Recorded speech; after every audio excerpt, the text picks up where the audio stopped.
ਰਾਮ ਗਾਲੀ ਬਾਣੀ ਬੇਣੀ ਜੀਓ ਕੀ। ਪੰਜਵੇਂ ਸਤਿਗੁਰੂ ਜੀ ਰਾਮਕਲੀ ਰਾਗਣੀ ਦੇ ਅੰਦਰ ਭਗਤ ਬੇਣੀ ਜੀ ਦੀ ਬਾਣੀ ਇਹ ਸਾਧ ਸੰਗਤ ਜੀ ਭਾਈ ਗੁਰਦਾਸ ਸਾਹਿਬ ਜੀ ਦੇ ਪਾਸੋਂ ਲਿਖਵਾ ਰਹੇ ਹਨ।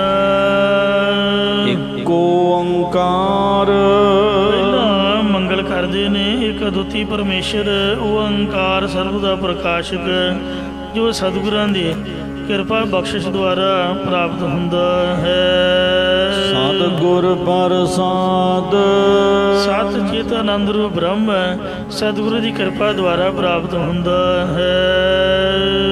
ਏੜਾ ਪਿੰਗਲਾ ਔਰ ਸੁਖ ਮਨਾ। ਭਗਤ ਬੇਣੀ ਜੀ ਅਚਿੰਤ ਹੋ ਕੇ ਹਰ ਵਕਤ ਪਰਮੇਸ਼ਰ ਦਾ ਸਿਮਰਨ ਕਰਨ ਵਿੱਚ ਲੱਗੇ ਰਹਿੰਦੇ ਸਨ। ਇਸੇ ਕਰਕੇ ਭਗਤ ਬੇਣੀ ਜੀ ਦਾ ਜੀਵਨ ਬੰਦਗੀ ਕਰਨ ਵਾਲਾ ਅਤੇ ਯੋਗਾ ਅਭਿਆਸ ਦੁਆਰਾ ਦਸਮ ਦੁਆਰ ਦੇ ਵਿੱਚ ਸੁਰਤੀ ਨੂੰ ਟਿਕਾਉਣ ਵਾਲਾ ਸੀਗਾ। ਜੋ ਭਗਤ ਬੇਣੀ ਜੀ ਨੇ ਯੋਗਾ ਅਭਿਆਸ ਦੁਆਰਾ ਦਸਮ ਦੁਆਰ ਦੇ ਵਿੱਚ ਚੇਤਨ ਦੀ ਲਾਟ ਦੇ ਦਰਸ਼ਨ ਕੀਤੇ ਸਨ। ਉਸ ਪ੍ਰਸੰਗ ਨੂੰ ਭਗਤ ਜੀ ਇਸ ਸ਼ਬਦ ਦੇ ਵਿੱਚ ਉਚਾਰਨ ਕਰਦੇ ਹਨ। ਪਿਆਰ ਦੇ ਨਾਲ ਸੁਣੋ। ਈੜਾ ਪਿੰਗਲਾ ਔਰ ਸੁਖ ਮਨਾ। ਚੰਦਰਮਾ ਦੀ ਖੱਬੀ ਸੁਰ ਦੁਆਰਾ ਪ੍ਰਾਣਾਂ ਨੂੰ ਉਤਾਰਨਾ, ਸੂਰਜ ਦੀ ਸੱਜੀ ਸੁਰ ਦੁਆਰਾ ਪ੍ਰਾਣਾਂ ਨੂੰ ਚੜਾਉਣਾ ਪਿੰਗਲਾ, ਅਤੇ ਔਰ ਸੁਖਮਨਾ ਨਾੜੀ ਦੁਆਰਾ ਪ੍ਰਾਣ ਠਹਿਰਾਉਣਾ ਕਰੀਦੇ ਹਨ। ਤੀਨ ਬਸਾ ਇਕ ਠਾਈ। ਤਿੰਨੇ ਦਸਮ ਦੁਆਰ ਰੂਪੀ ਸਥਾਨ ਵਿੱਚ ਤ੍ਰਿਕੁਟੀ ਦੇ ਅੰਦਰ ਇੱਕ ਥਾਂ ਵਸਦੀਆਂ ਹਨ। ਬੇਣੀ ਸੰਗਮਤ ਹੈ ਪਿਰਾਗ। ਜਿੱਥੇ ਏੜਾ ਪਿੰਗਲਾ ਸੁਖਮਨਾ ਰੂਪ ਗੰਗਾ ਜਮਨਾ ਸਰਸਤੀ ਦੀ ਬੇਣੀ ਤਰਬੇਣੀ ਦਾ ਮਿਲਾਪ ਹੁੰਦਾ ਹੈ ਤਹ ਪਿਰਾਗ। ਉੱਥੇ ਦਸਮ ਦੁਆਰ ਤ੍ਰਿਕੁਟੀ ਵਿੱਚ ਮਾਨੋ ਪ੍ਰਾਗਰਾਜ ਤੀਰਥ ਬਣਿਆ ਹੋਇਆ ਹੈ। ਮਨ ਮੱਜਨ ਕਰੇ ਤਿਥਾਈ। ਅਤੇ ਉੱਥੇ ਯੋਗਾ ਅਭਿਆਸ ਕਰਨ ਵਾਲਾ ਮਨ ਯੋਗਾਨੰਦ ਰੂਪ ਰਸ ਦੇ ਵਿੱਚ ਮੱਜਨ ਪੁਰਬ ਦਾ ਇਸ਼ਨਾਨ ਕਰਦਾ ਹੈ। ਸੰਤਾ ਹੋ ਯੋਗਾ ਅਭਿਆਸ ਦੀ ਇੱਛਾ ਕਰਨ ਵਾਲੇ ਅਧਿਕਾਰੀ ਸੰਤ ਜਨੋ ਤਹਾਂ ਨਿਰੰਜਨ ਰਾਮ ਹੈ। ਉੱਥੇ ਦਸਮ ਦੁਆਰ ਵਿੱਚ ਨਿਰੰਜਨ ਸ਼ੁੱਧ ਸਰੂਪ ਰਾਮ ਪਰਮੇਸ਼ਰ ਦੀ ਚੇਤਨ ਰੂਪ ਲਾਟ ਹੈ। ਦੁਰਗਮ ਚੀਨੈ ਬਿਰਲਾ ਕੋਏ। ਪਰ ਗੁਰੂ ਜੋਗੀ ਦੀ ਸ਼ਰਨ ਵਿੱਚ ਗਮ ਪਹੁੰਚ ਕੇ ਜਾਂ ਗੁਰੂ ਜੋਗੀ ਦੀ ਬਖਸ਼ੀ ਗਮਤਾ ਕਰਕੇ ਕੋਈ ਵਿਰਲਾ ਟਾਵਾਂ ਪੁਰਖ ਹੀ ਦਸਮ ਦੁਆਰ ਦੇ ਯੋਗਾਨੰਦ ਨੂੰ ਜਾਣਦਾ ਹੈ। ਗੁਰੂ ਹੋਵੇ ਗੋਰਖਨਾਥ ਵਰਗਾ ਜਤੀ ਸਤੀ ਮਹਾਂਪੁਰਖ ਜਿਹਨੂੰ ਸਤਿਗੁਰੂ ਨਾਨਕ ਦੇਵ ਮਹਾਰਾਜ ਨੇ ਦਰਸ਼ਨ ਦਿੱਤੇ ਸਨ। ਗੁਰੂ ਹੋਵੇ ਮਛੰਦਰਨਾਥ ਵਰਗਾ ਜਿਹਨੂੰ ਸਤਿਗੁਰੂ ਨਾਨਕ ਦੇਵ ਜੀ ਨੇ ਆਪ ਦਾ ਉਪਦੇਸ਼ ਦੇ ਕੇ ਸਿੱਧੇ ਰਸਤੇ ਪਾਇਆ ਸੀਗਾ। ਅੱਜ ਕੱਲ੍ਹ ਦੇ ਟੁੱਕੜ ਬੋਚ ਉਹ ਕਈਆਂ ਕੋਲ ਸੱਪ ਵੀ ਨਹੀਂ ਹੁੰਦੇ, ਉਹ ਮੰਗਤੇ ਜੇ ਮੇਰੇ ਵਰਗੇ ਮੰਗਣ ਵਾਸਤੇ ਪਟਾਰੀ ਜੀ ਲੈ ਕੇ ਤੇ ਭਗਵਾਨ ਝੋਲਾ ਪਾ ਲੈਂਦੇ ਨੇ। ਇਹੋ ਜਿਹੇ ਜਿਹੜੇ ਪਖੰਡੀ ਗੁਰੂ ਨੇ ਉਹਨਾਂ ਤੋਂ ਨਹੀਂ ਕੁੱਖ ਵੀ ਸੋਰਦਾ। ਅਸਲੀ ਜੋਗੀ ਗੁਰੂ ਹੋਣਾ ਚਾਹੀਦਾ ਜਿਹੜਾ ਪੂਰਨ ਪਾਤੀ ਆਪ ਦਸਵੇਂ ਦੁਆਰ 'ਚ ਪਹੁੰਚਿਆ। ਉਹਦੀ ਕਿਰਪਾ ਨਾਲ ਹੀ ਉਹਦੀ ਗਾਈਡੈਂਸ ਲੈ ਕੇ ਉਹਦੀ ਨਿਗਰਾਨੀ ਵਿੱਚ ਅਭਿਆਸ ਕੀਤਾ ਜਾਏ ਤਾਂ ਹੀ ਦਸਮ ਦੁਆਰ ਦੀ ਪ੍ਰਾਪਤੀ ਹੁੰਦੀ ਹੈ। ਤਾਂ ਨਿਰੰਜਨ ਰਮਈਆ ਹੋਏ। ਉੱਥੇ ਦਸਵੇਂ ਦੁਆਰ ਦੇ ਵਿੱਚ ਨਿਰੰਜਨ ਸ਼ੁੱਧ ਸਰੂਪ ਰਮਿਆ ਹੋਇਆ ਪਰਮੇਸ਼ਰ ਆਪ ਹੁੰਦਾ ਹੈ। ਜਿਨ੍ਹੇ ਦਸਵਾਂ ਦੁਆਰ ਆਪ ਵੇਖ ਲਿਆ, ਪਰਮੇਸ਼ਰ ਦੇ ਦਰਸ਼ਨ ਕਰ ਲਏ, ਉਹੀ ਦੂਸਰੇ ਦੀ ਸਹਾਇਤਾ ਕਰ ਸਕਦਾ ਹੈ। ਯਾਨੀ ਕਿ ਸਿਮਰਨ ਕਰਨ ਵਾਸਤੇ ਕਿਸੇ ਪੂਰਨ ਬ੍ਰਹਮ ਗਿਆਨੀ ਮਹਾਂਪੁਰਖ ਦੀ ਗਾਈਡੈਂਸ, ਉਹਦੀ ਨਿਗਰਾਨੀ ਲਾਜ਼ਮੀ ਹੈ। ਕਈ ਵਾਰ ਸਮਾਧੀ ਚੜ੍ਹੀ ਹੋਈ ਬੰਦਾ ਹੇਠਾਂ ਉਤਰ ਨਹੀਂ ਸਕਦਾ, ਉਹ ਵਿੱਚੇ ਹੀ ਸਵਾਸ ਅੜ ਕੇ ਤੇ ਇਨਸਾਨ ਚੜ੍ਹਾਈ ਕਰ ਜਾਂਦਾ, ਫਿਰ ਅਗਲਾ ਜਨਮ ਲੈਣਾ ਪੈਂਦਾ। ਉੱਥੇ ਫਿਰ ਬ੍ਰਹਮ ਗਿਆਨੀ ਦੀ ਮਦਦ ਚਾਹੀਦੀ ਹੁੰਦੀ ਹੈ। ਜਿਸ ਜੋਗੀ ਜਨ ਨੂੰ ਨਿਰੰਜਨ ਸ਼ਬਦ ਨਾਲ ਸੰਬੋਧਨ ਕੀਤਾ ਹੈ ਰਹਾਉ ਵਿਸ਼ਰਾਮ ਦੇ ਕੇ ਅਗਲੀ ਪੰਕਤੀ ਪ੍ਰਸ਼ਨ ਰੂਪ ਕਥਨ ਕਰਦੇ ਨੇ। ਦੇਵ ਸਥਾਨੈ ਕਿਆ ਨਿਸ਼ਾਨੀ। ਪ੍ਰਕਾਸ਼ ਰੂਪ ਪਰਮੇਸ਼ਰ ਦੇ ਰਹਿਣ ਵਾਲੇ ਦਸਮ ਦੁਆਰ ਰੂਪ ਸਥਾਨ ਦੀ ਕੀ ਨਿਸ਼ਾਨੀ ਹੈ, ਦੱਸੋ। ਇਹ ਪ੍ਰਸ਼ਨ ਹੈ, ਜੇ ਆਪ ਜੀ ਨੂੰ ਪਤਾ ਤਾਂ ਦੱਸੋ ਭਾਈ, ਕਿ ਦੇਵ ਪ੍ਰਕਾਸ਼ ਰੂਪ ਪਰਮੇਸ਼ਰ ਦੇ ਰਹਿਣ ਵਾਲੀ ਦਸਮ ਦੁਆਰ ਰੂਪ ਅਸਥਾਨ ਦੀ ਨਿਸ਼ਾਨੀ ਕੀ ਹੈ। ਨਹੀਂ ਪਤਾ, ਲਓ ਅਸੀਂ ਹੁਣ ਤੁਹਾਨੂੰ ਉੱਤਰ ਆਪ ਹੀ ਦਿੰਦੇ ਹਾਂ। ਤਹ ਬਾਜੇ ਸ਼ਬਦ ਅਨਾਹਦ ਬਾਣੀ। ਉਚਾਰਨ ਕਰੋ ਸਤਨਾਮ ਸ੍ਰੀ ਵਾਹਿਗੁਰੂ ਵਾਹਿਗੁਰੂ ਵਾਹਿਗੁਰੂ। ਜਿਸ ਤਰ੍ਹਾਂ ਕੀਰਤਨ ਹੁੰਦਾ ਟੱਲੀਆਂ ਖੜਕਦੀਆਂ ਨੇ, ਚਮਟੇ ਖੜਕਦੇ ਨੇ, ਘੜਿਆਲ ਵੱਜਦੇ ਨੇ, ਨਗਾਰਾ ਢੋਲਕੀ ਵੱਜਦੀ ਹੈ, ਇਤਨਾ ਸਾਜ਼ ਬਾਜੀ ਉੱਥੇ ਵੱਜਦੇ ਸੁਣਦੇ ਨੇ। ਜਿਹਨੂੰ ਵੱਜਦੇ ਸੁਣ ਤੇ ਸਮਝ ਲਓ ਵੀ ਵਾਹਿਗੁਰੂ ਦੀ ਕਿਰਪਾ ਹੈ। ਉੱਥੇ ਦਸਵੇਂ ਦੁਆਰ ਦੇ ਵਿੱਚ ਅਨਾਹਦ ਇੱਕ ਰਸ ਬਾਣੀ ਦੇ ਤਤ ਤੰਦੀ ਆਦਿਕ ਆਵਾਜ਼ੀਆਂ ਦੀ ਆਵਾਜ਼ ਸੁਣਦੀ ਹੈ। ਗੁਰਸਿੱਖ ਉਹਨਾਂ ਆਵਾਜ਼ਾਂ ਦੇ ਵਿੱਚੋਂ ਕੀਰਤਨ ਸੁਣਦਾ ਹੈ। ਜਿਵੇਂ ਗੁਰਦੁਆਰੇ ਸਾਜ਼ ਵਜਾ ਕੇ ਨਾਲ ਨਾਲ ਬਾਣੀ ਵੀ ਗਾਈ ਜਾਂਦੀ ਹੈ, ਵਾਹਿਗੁਰੂ ਦਾ ਸਿਮਰਨ ਕੀਤਾ ਜਾਂਦਾ ਹੈ। ਇੰਜ ਸੋ ਗੁਰਸਿੱਖ ਦਾ ਇਹ ਫਰਜ਼ ਹੈ। ਪਰ ਜੋਗੀ ਇਕੱਲੀ ਆਵਾਜ਼ ਸੁਣਦਾ ਹੈ। ਤਹ ਚਾਂਦਨ ਸੂਰਜ ਪੌਣ ਨ ਪਾਣੀ। ਉੱਥੇ ਦਸਵੇਂ ਦੁਆਰ ਦੇ ਵਿੱਚ ਪ੍ਰਤੱਖ ਚੰਦਰਮਾ ਤੇ ਸੂਰਜ ਦੇ ਪ੍ਰਕਾਸ਼ ਦੀ ਲੋੜ ਨਹੀਂ ਰਹਿੰਦੀ। ਹਵਾ ਤੇ ਪਾਣੀ ਦੀ ਕਲਪਨਾ ਵੀ ਨਹੀਂ ਰਹਿੰਦੀ। ਮਤਲਬ ਉੱਥੇ ਚੇਤਾ ਹੀ ਨਹੀਂ ਰਹਿੰਦਾ ਕਿ ਹੁਣ ਪਾਣੀ ਦਾ ਤੱਤ ਵਧਿਆ ਜਾਂ ਹਵਾ ਦਾ ਤੱਤ ਵਧਿਆ ਜਾਂ ਤਮੋ ਗੁਣ ਵਧਿਆ ਜਾਂ ਸਤੋ ਗੁਣ ਵਧਿਆ। ਆਪਾਂ ਨੂੰ ਕਦੀ ਹਵਾ ਹੋ ਜਾਂਦੀ, ਯਾਨੀ ਕਿ ਬੈ ਵਾਈ ਹੋ ਜਾਂਦੀ, ਕਦੀ ਗਰਮੀ ਸੂਰਜ ਦਾ ਤੱਤ ਵੱਧ ਜਾਂਦਾ ਅਗਨੀ, ਅਤੇ ਉਹਦੇ ਨਾਲ ਦਿਮਾਗ ਭੌਂ ਜਾਂਦਾ, ਬੁਖਾਰ ਚੜ੍ਹ ਜਾਂਦਾ, ਸਿਰ ਦਰਦ ਹੋਣ ਲੱਗ ਪੈਂਦੀ, ਬਲੱਡ ਪ੍ਰੈਸ਼ਰ ਹਾਈ ਹੋ ਕੇ ਅੱਖਾਂ ਲਾਲ ਸੁਰਖ ਹੋ ਜਾਂਦੀਆਂ, ਬਾਸੀਆਂ ਆਉਣ ਲੱਗ ਪੈਂਦੀਆਂ, ਲੱਤਾਂ ਭਾਰੀਆਂ ਗੱਡੇ ਵਾਂਗ ਧੋਈ ਜਾਓ, ਤੁਰਨ ਨੂੰ ਜੀ ਨਹੀਂ ਕਰਦਾ, ਲੇਟੇ ਰਹੋ, ਉਬਾਸੀਆਂ ਮਾਰਦੇ ਰਹੋ, ਸੁੱਤੇ ਰਹੋ। ਇਸ ਤਰ੍ਹਾਂ ਗਰਮੀ ਵਧੀ ਦੀ ਨਿਸ਼ਾਨੀ ਹੈ, ਬੈ ਵਧੀ, ਅਤੇ ਇਸ ਤਰੀਕੇ ਦੇ ਨਾਲ ਸਰੀਰ ਕਮਜ਼ੋਰ ਹੋ ਜਾਂਦਾ, ਜਾਨ ਮੁੱਕ ਜਾਂਦੀ। ਇਉਂ ਤੱਤਾਂ ਦਾ ਜਿਹੜਾ ਸੁਭਾਅ, ਪਾਣੀ ਘਟ ਗਿਆ ਤਾਂ ਵੀ ਸਰੀਰ ਗਿਆ। ਉੱਥੇ ਜੋਗੀ ਨੂੰ ਇਹਦਾ ਚੇਤਾ ਨਹੀਂ ਰਹਿੰਦਾ, ਜਾਂ ਰੋਟੀ ਖਾਣ ਦਾ ਅਤੇ ਪਾਣੀ ਪੀਣ ਦਾ ਇਹ ਵੀ ਚੇਤਾ ਭੁੱਲ ਜਾਂਦਾ। ਉੱਥੇ ਫਿਰ ਉਹ ਜੋਗਾਨੰਦ ਉਹੀ ਰਸ ਉਹਦੇ ਆਸਰੇ ਰਹਿੰਦਾ ਹੈ। ਸਾਖੀ ਜਾਗੀ ਗੁਰਮੁਖ ਜਾਣੀ। ਜਿਸ ਜੋਗੀ ਪੁਰਖ ਦੀ ਸਿੱਖਿਆ ਰੂਪ ਸਾਖੀ ਸੁਰਤ ਜਾਗ ਪਈ ਹੈ, ਉਸ ਗੁਰਮੁਖ ਜੋਗੀ ਨੇ ਜੋਗੀ ਗੁਰਾਂ ਦੁਆਰਾ ਯੋਗਾ ਅਭਿਆਸ ਦੀ ਜੁਗਤੀ ਜਾਣਨਾ ਕੀਤੀ ਹੈ। ਉਪਜਾ ਗਿਆਨ ਦੁਰਮਤ ਛੀਜੈ। ਜਦ ਦਸਮ ਦੁਆਰ ਵਿੱਚ ਸਵਾਸ ਚੜਾਉਣ, ਉਤਾਰਨ ਅਤੇ ਠਹਿਰਾਉਣ ਦਾ ਗਿਆਨ ਪੈਦਾ ਹੋ ਜਾਂਦਾ, ਤਦੋਂ ਯੋਗਾ ਅਭਿਆਸ ਤੋਂ ਉਲਟ ਚੱਲਣ ਵਾਲੀ ਆਲਸ ਆਦਿਕ ਖੋਟੀ ਮੱਤ ਨਾਸ਼ ਹੋ ਜਾਂਦੀ ਹੈ। ਹੁਣ ਸਾਡਾ ਸੁਭਾਅ ਕੀ ਹੈ ਵੀ ਸੁੱਤੇ ਰਹੋ ਸੁੱਤੇ ਰਹੋ, ਇੱਕ ਵੱਖਰਾ ਹੀ ਆਨੰਦ, ਖਾ ਲਿਆ ਸੌਂ ਲਿਆ, ਪਰ ਉੱਥੇ ਆਲਸ ਨਹੀਂ ਰਹਿੰਦਾ। ਜੋਗੀ ਜਿਹੜਾ ਹੁੰਦਾ ਹੈ ਕਦੀ ਆਲਸੀ ਨਹੀਂ ਹੁੰਦਾ। ਆਰਾਮ ਦੇ ਵੇਖੋ ਕਿੰਨੀ ਉਮਰ ਹੋ ਗਈ, ਨੱਚਦਾ ਹੀ ਰਹਿੰਦਾ, ਟੀਵੀ ਦੇ ਕਿੰਨੇ ਸਟੰਟ ਮਾਰਦਾ, ਕੇਸ ਐ ਕਾਲੇ ਪਏ ਨੇ ਨਿਆਣਿਆਂ ਦਾ, ਜਿਸ ਤਰ੍ਹਾਂ ਛੋਟੇ ਜਿਹੇ ਬੱਚਿਆਂ ਦਾ 12 ਸਾਲਾਂ ਦੇ ਮੁੰਡੇ ਦਾ ਸਰੀਰ ਹੁੰਦਾ, ਇਸ ਤਰ੍ਹਾਂ ਦਾ ਸਰੀਰ ਲਟਕਵਾਂ ਜਿਹਾ। ਤੋ ਇਸ ਲਈ ਜਿਹਨੇ ਆਪਦੇ ਸਰੀਰ ਨੂੰ ਸੋਧ ਲਿਆ ਹੈ ਉਹ ਕਦੀ ਬੰਦਾ ਬਿਮਾਰੀ ਨਹੀਂ ਹੁੰਦਾ, ਤੋ ਕਿਸੇ ਪ੍ਰਕਾਰ ਉਹਨੂੰ ਕੋਈ ਮੁਸ਼ਕਿਲ ਨਹੀਂ ਆਉਂਦੀ, ਤੰਦਰੁਸਤੀ ਹੈ ਅਤੇ ਕੋਈ ਆਲਸ ਨਹੀਂ ਹੈ। ਇੱਧਰਲੇ ਪਾਸੇ ਖੋਟੀ ਮੱਤ ਨਾਸ਼ ਹੋ ਜਾਂਦੀ ਹੈ ਅਤੇ ਗੁਰੂ ਘਰ ਤੋਂ ਉਲਟ ਚੱਲਣ ਵਾਲੀ ਆਲਸ ਵਾਲੀ ਮੱਤ ਨਾਸ਼ ਹੋ ਜਾਂਦੀ ਹੈ। ਅਮਰਤ ਰਸ ਗਗਨ ਅੰਤਰ ਭੀਜੈ। ਜੋ ਗਗਨ ਅੰਤਰ ਦਸਮ ਦੁਆਰ ਦੇ ਅੰਦਰ ਜੋਗਾਨੰਦ ਰੂਪੀ ਅੰਮ੍ਰਿਤ ਰਸ ਹੈ, ਉਸ ਵਿੱਚ ਯੋਗਾ ਅਭਿਆਸੀ ਦਾ ਮਨ ਭਿੱਜ ਜਾਂਦਾ ਹੈ।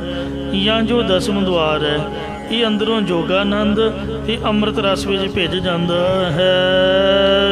ਏਸ ਕਲਾ ਜੂ ਜਾਣੈ ਪਿਓ, ਇਸ ਯੋਗ ਦੀ ਕਲਾ ਸ਼ਕਤੀ ਦੁਆਰਾ ਜਿਹੜਾ ਭੇਦ ਜਾਣ ਲੈਂਦਾ ਹੈ, ਜਾਂ ਜੋ 10ਵੇਂ ਦੁਆਰ ਵਿੱਚ ਪ੍ਰਾਪਤ ਹੋਣ ਦਾ ਭੇਦ ਜਾਣ ਲੈਂਦਾ ਹੈ। ਭੇਟੈ ਤਾਸ ਪਰਮ ਗੁਰ ਦਿਓ, ਇਸ ਪੁਰਖ ਦੇ ਤਾਈਂ ਵੱਡੀ ਪੂਜਨੀਕ ਪ੍ਰਕਾਸ਼ ਵਾਲੀ ਚੇਤਨ ਦੀ ਲਾਟ ਮਿਲ ਜਾਂਦੀ, ਪ੍ਰਾਪਤ ਹੋ ਜਾਂਦੀ ਹੈ। ਜਾਂ ਸਭ ਤੋਂ ਪਰਮ ਸ੍ਰੇਸ਼ਟ ਤੇ ਗੁਰਦੇਵ ਪੂਜਨੀਕ ਪ੍ਰਕਾਸ਼ ਵਾਲਾ ਪਰਮੇਸ਼ਰ ਮਿਲ ਜਾਂਦਾ ਹੈ। ਦਸਮ ਦਵਾਰਾ ਅਗਮ ਅਪਾਰਾ, ਜੋ 10ਵਾਂ ਦੁਆਰ ਅਗਮ ਅਚਲ ਅਤੇ ਬੇਅੰਤ ਸਰੂਪ ਪਰਮੇਸ਼ਰ ਦੇ ਰਹਿਣ ਦਾ ਟਿਕਾਣਾ ਹੈ। 9 ਦੁਆਰੇ ਪ੍ਰਗਟ ਕੀਏ, 10ਵਾਂ ਗੁਪਤ ਰਖਾਇਆ। ਤੇ ਗੁਰਦੁਆਰੇ ਲਾਏ ਭਾਵਨੀ ਇੱਕ ਨਾ 10ਵਾਂ ਦੁਆਰ ਦਿਖਾਇਆ। ਤੈ ਅਨੇਕ ਰੂਪ ਨਾਉ ਨਾਮ ਨਿਧ ਤਿਸ ਦਾ ਅੰਤ ਨਾ ਜਾਈ ਪਾਇਆ। ਕਹੇ ਨਾਨਕ ਹਰ ਪਿਆਰਿਆ ਜੀਓ, ਤੇ ਗੁਫਾ ਅੰਦਰ ਰੱਖ ਕੇ ਬਾਜਾ ਪਾਉਣ ਵਜਾਇਆ। ਪਰਮ ਪੁਰਖ ਕੀ ਕਾਠੀ, ਉਸ ਵੱਡੇ ਪੁਰਖ ਭਾਵ ਅਕਾਲ ਪੁਰਖ ਦੀ ਪ੍ਰਾਪਤੀ ਕਰਾਉਣ ਵਾਲੀ ਘਾਟੀ ਜਗ੍ਹਾ ਹੈ। ਅਗਮ ਅਪਾਰ ਪਰਮ ਪੁਰਖ ਪਰਮੇਸ਼ਰ ਦੇ ਰਹਿਣ ਦੀ ਘਾਟੀ ਜਗ੍ਹਾ 10ਵਾਂ ਦੁਆਰ ਹੈ। ਉਪਰ ਹਾਟ, ਸਭ ਜੂਨਾਂ ਤੋਂ ਉੱਪਰ ਮਨੁੱਖਾ ਜਨਮ ਰੂਪੀ ਹੱਟ ਹੈ।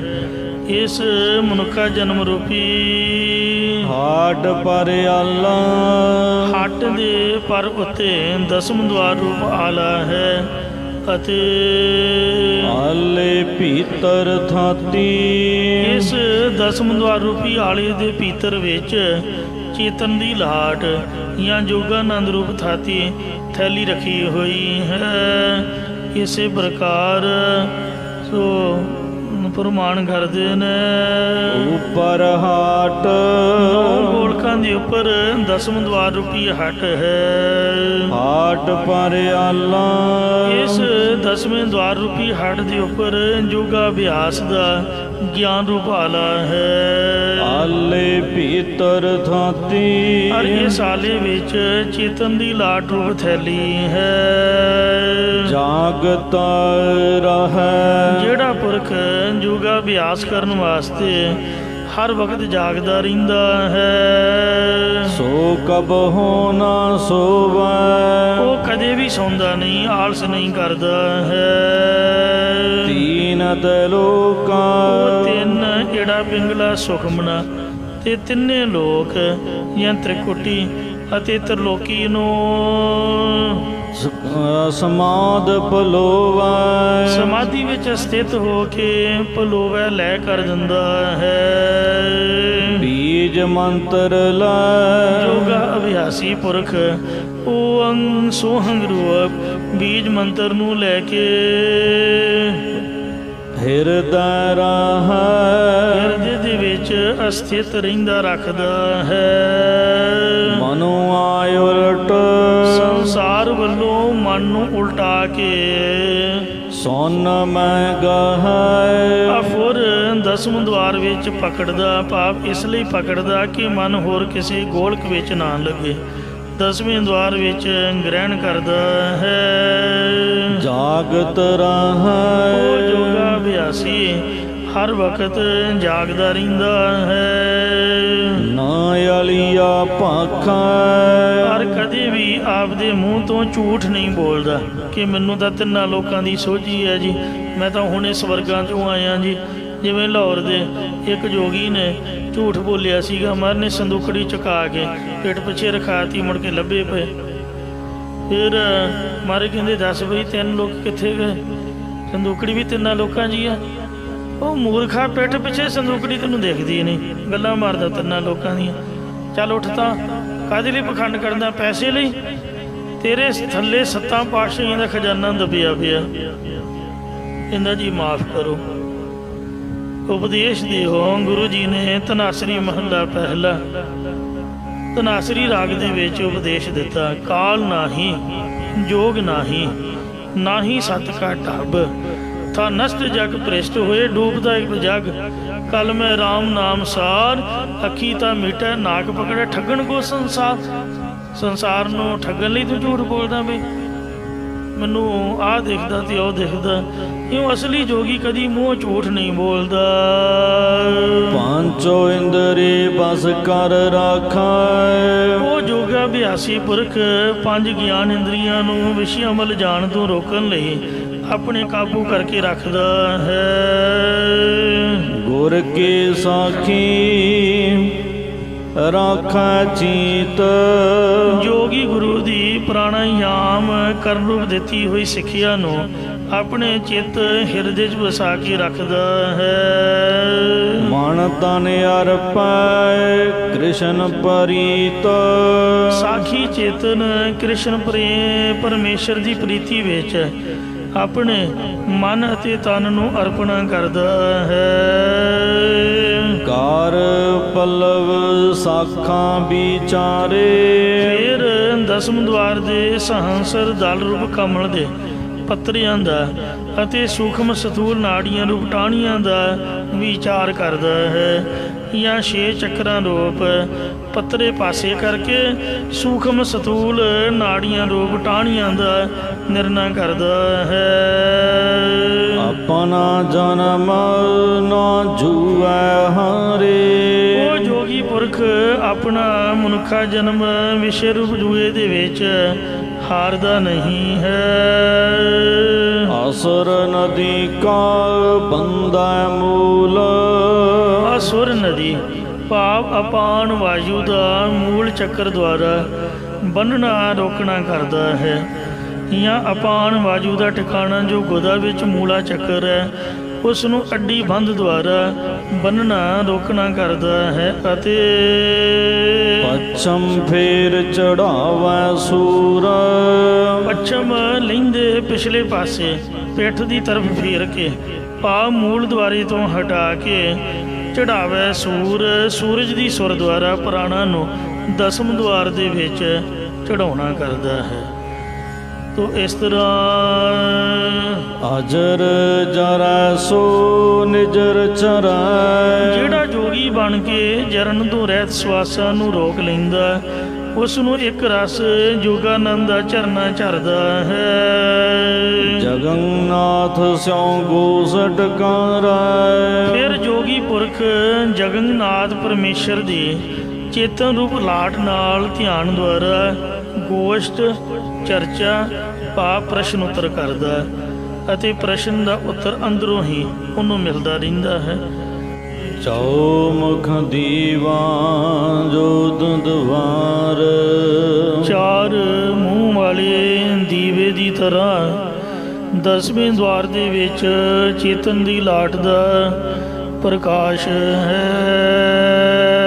ਪਾਲੂ ਅਨੰਤਾ ਮੂਲ ਵਿਚਗਾਰ।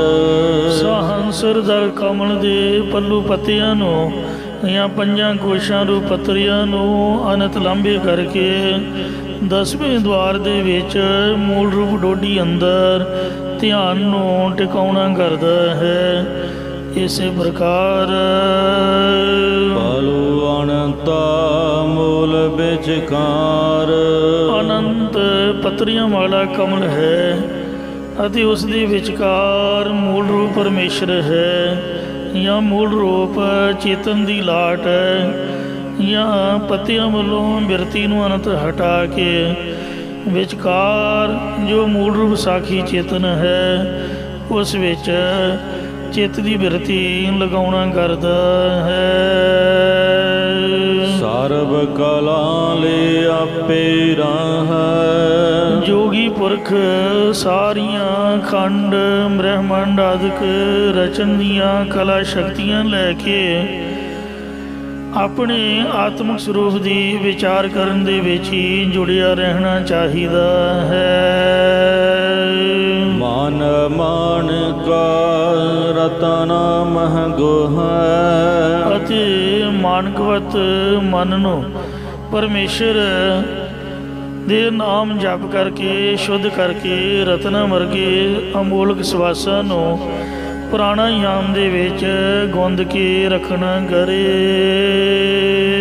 ਮਸਤਕ ਪਦਮ ਦੁਵਲ ਮਣੀ। ਜੋ ਮੱਥੇ ਦੇ ਵਿੱਚ ਸਹੰਸਰ ਦਲ ਰੂਪੀ ਪਦਮ ਕਮਲ ਹੈ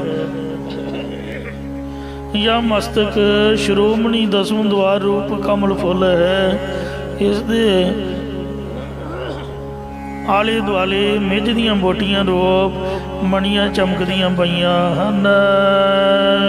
ਮਾਹੀ ਨਿਰੰਜਨ ਤ੍ਰਿਪਵਨ ਧਨੀ, ਜੋ ਤਿੰਨਾਂ ਭਵਨਾਂ ਦਾ ਧਨੀ ਮਾਲਕ ਪਰਮੇਸ਼ਰ ਹੈ, ਉਸ ਨਿਰੰਜਨ ਸ਼ੁੱਧ ਸਰੂਪ ਪਰਮੇਸ਼ਰ ਦੇ ਜੋਗੀ ਪੁਰਖ ਨੂੰ ਦਸਮ ਦੁਆਰ ਦੇ ਵਿੱਚ ਦਰਸ਼ਨ ਹੁੰਦੇ ਹਨ, ਜਾਂ ਉਸ ਸ਼ੁੱਧ ਸਰੂਪ ਦੀ ਚੇਤਨ ਰੂਪ ਲਾਟ ਦੇ ਦਰਸ਼ਨ ਹੁੰਦੇ ਨੇ। ਪੰਜ ਸ਼ਬਦਾ ਨਿਰਮਾਇਲ ਬਾਝੇ, ਉੱਥੇ ਦਸਮ ਦੁਆਰ ਦੇ ਵਿੱਚ ਨਿਰਮਾਇਲ ਉਜਲ ਸੋਹਣੇ ਤਤ ਤੰਤੀ ਆਦਿਕ ਪੰਜ ਸ਼ਬਦ ਵੱਜਦੇ ਸੁਣਦੇ ਹਨ। ਤਤ ਤੰਤੀ ਬਿਤ ਚਰਮਕਾ, ਤੰਤੀ ਸਾਜ ਚਮੜੇ ਦੇ ਸਾਜ, ਘਨ ਕਾਸੀ ਕੋ ਜਾਨ। ਕਹਿੰਦੇ ਜਿਸ ਤਰ੍ਹਾਂ ਛੈਣੇ ਹੁੰਦੇ ਨੇ, ਟੱਲੀਆਂ ਹੁੰਦੀਆਂ ਨੇ, ਇਹ ਜਨ ਨਾ ਕਰੋ ਨਾਦ ਸ਼ਬਦ ਘਟ ਕੋ ਕਹਿਓ। ਅਤੇ ਜਿਹੜਾ ਘੜੇ ਦਾ ਸ਼ਬਦ ਯਾਨੀ ਘੜੇ ਦੀ ਆਵਾਜ਼ ਖਾਲੀ ਘੜਾ ਖੜਕਾਉਂਦੇ ਨੇ, ਸੁਖਰ ਸ਼ਬਦ ਪਹਿਚਾਨ, ਸੁਖਰ ਸਵਾਸਾਂ ਵਾਲੀ ਸਾਜ, ਜਿਸ ਤਰ੍ਹਾਂ ਬੰਸਰੀ, ਬੀਣਾ, ਇਹ ਤੂਤੀ ਵਾਜਾ ਆਦਿਕ ਜਿਹੜੇ ਸਵਾਸ ਨਾਲ ਵੱਜਦੇ ਨੇ, ਸੋ ਇਹਨਾਂ ਦੀ ਆਵਾਜ਼ ਜਿਹੜੀ ਹੈ ਉਹ ਮਿਲਵੀਂ ਦਸਵੇਂ ਦੁਆਰ ਦੀ ਆਵਾਜ਼ ਹੈ। ਇਹਨੂੰ ਪੰਜ ਸ਼ਬਦ ਕਹਿੰਦੇ ਨੇ। ਢੋਲਕੇ ਚਵਰ ਸ਼ੰਖ ਘਨ ਗਾਜੇ, ਸੋ ਦਸਮ ਦੁਆਰ ਦੇ ਵਿੱਚ ਚੌਰ ਢੁੱਲਦਾ ਦਿਖਦਾ ਹੈ, ਸ਼ੰਖ ਵੱਜਦੇ ਸੁਣਦੇ ਨੇ, ਕੰਨ ਬਦਲਾਂ ਦੇ ਗਾਜੇ ਗਰਜਨ ਵਰਗੀ ਧੁਨੀ ਸੁਣਾਈ ਦਿੰਦੀ ਹੈ, ਜਾਂ ਕੰਨ ਬਹੁਤੇ ਸ਼ੰਖ ਵੱਜਦੇ ਸੁਣਦੇ ਹਨ।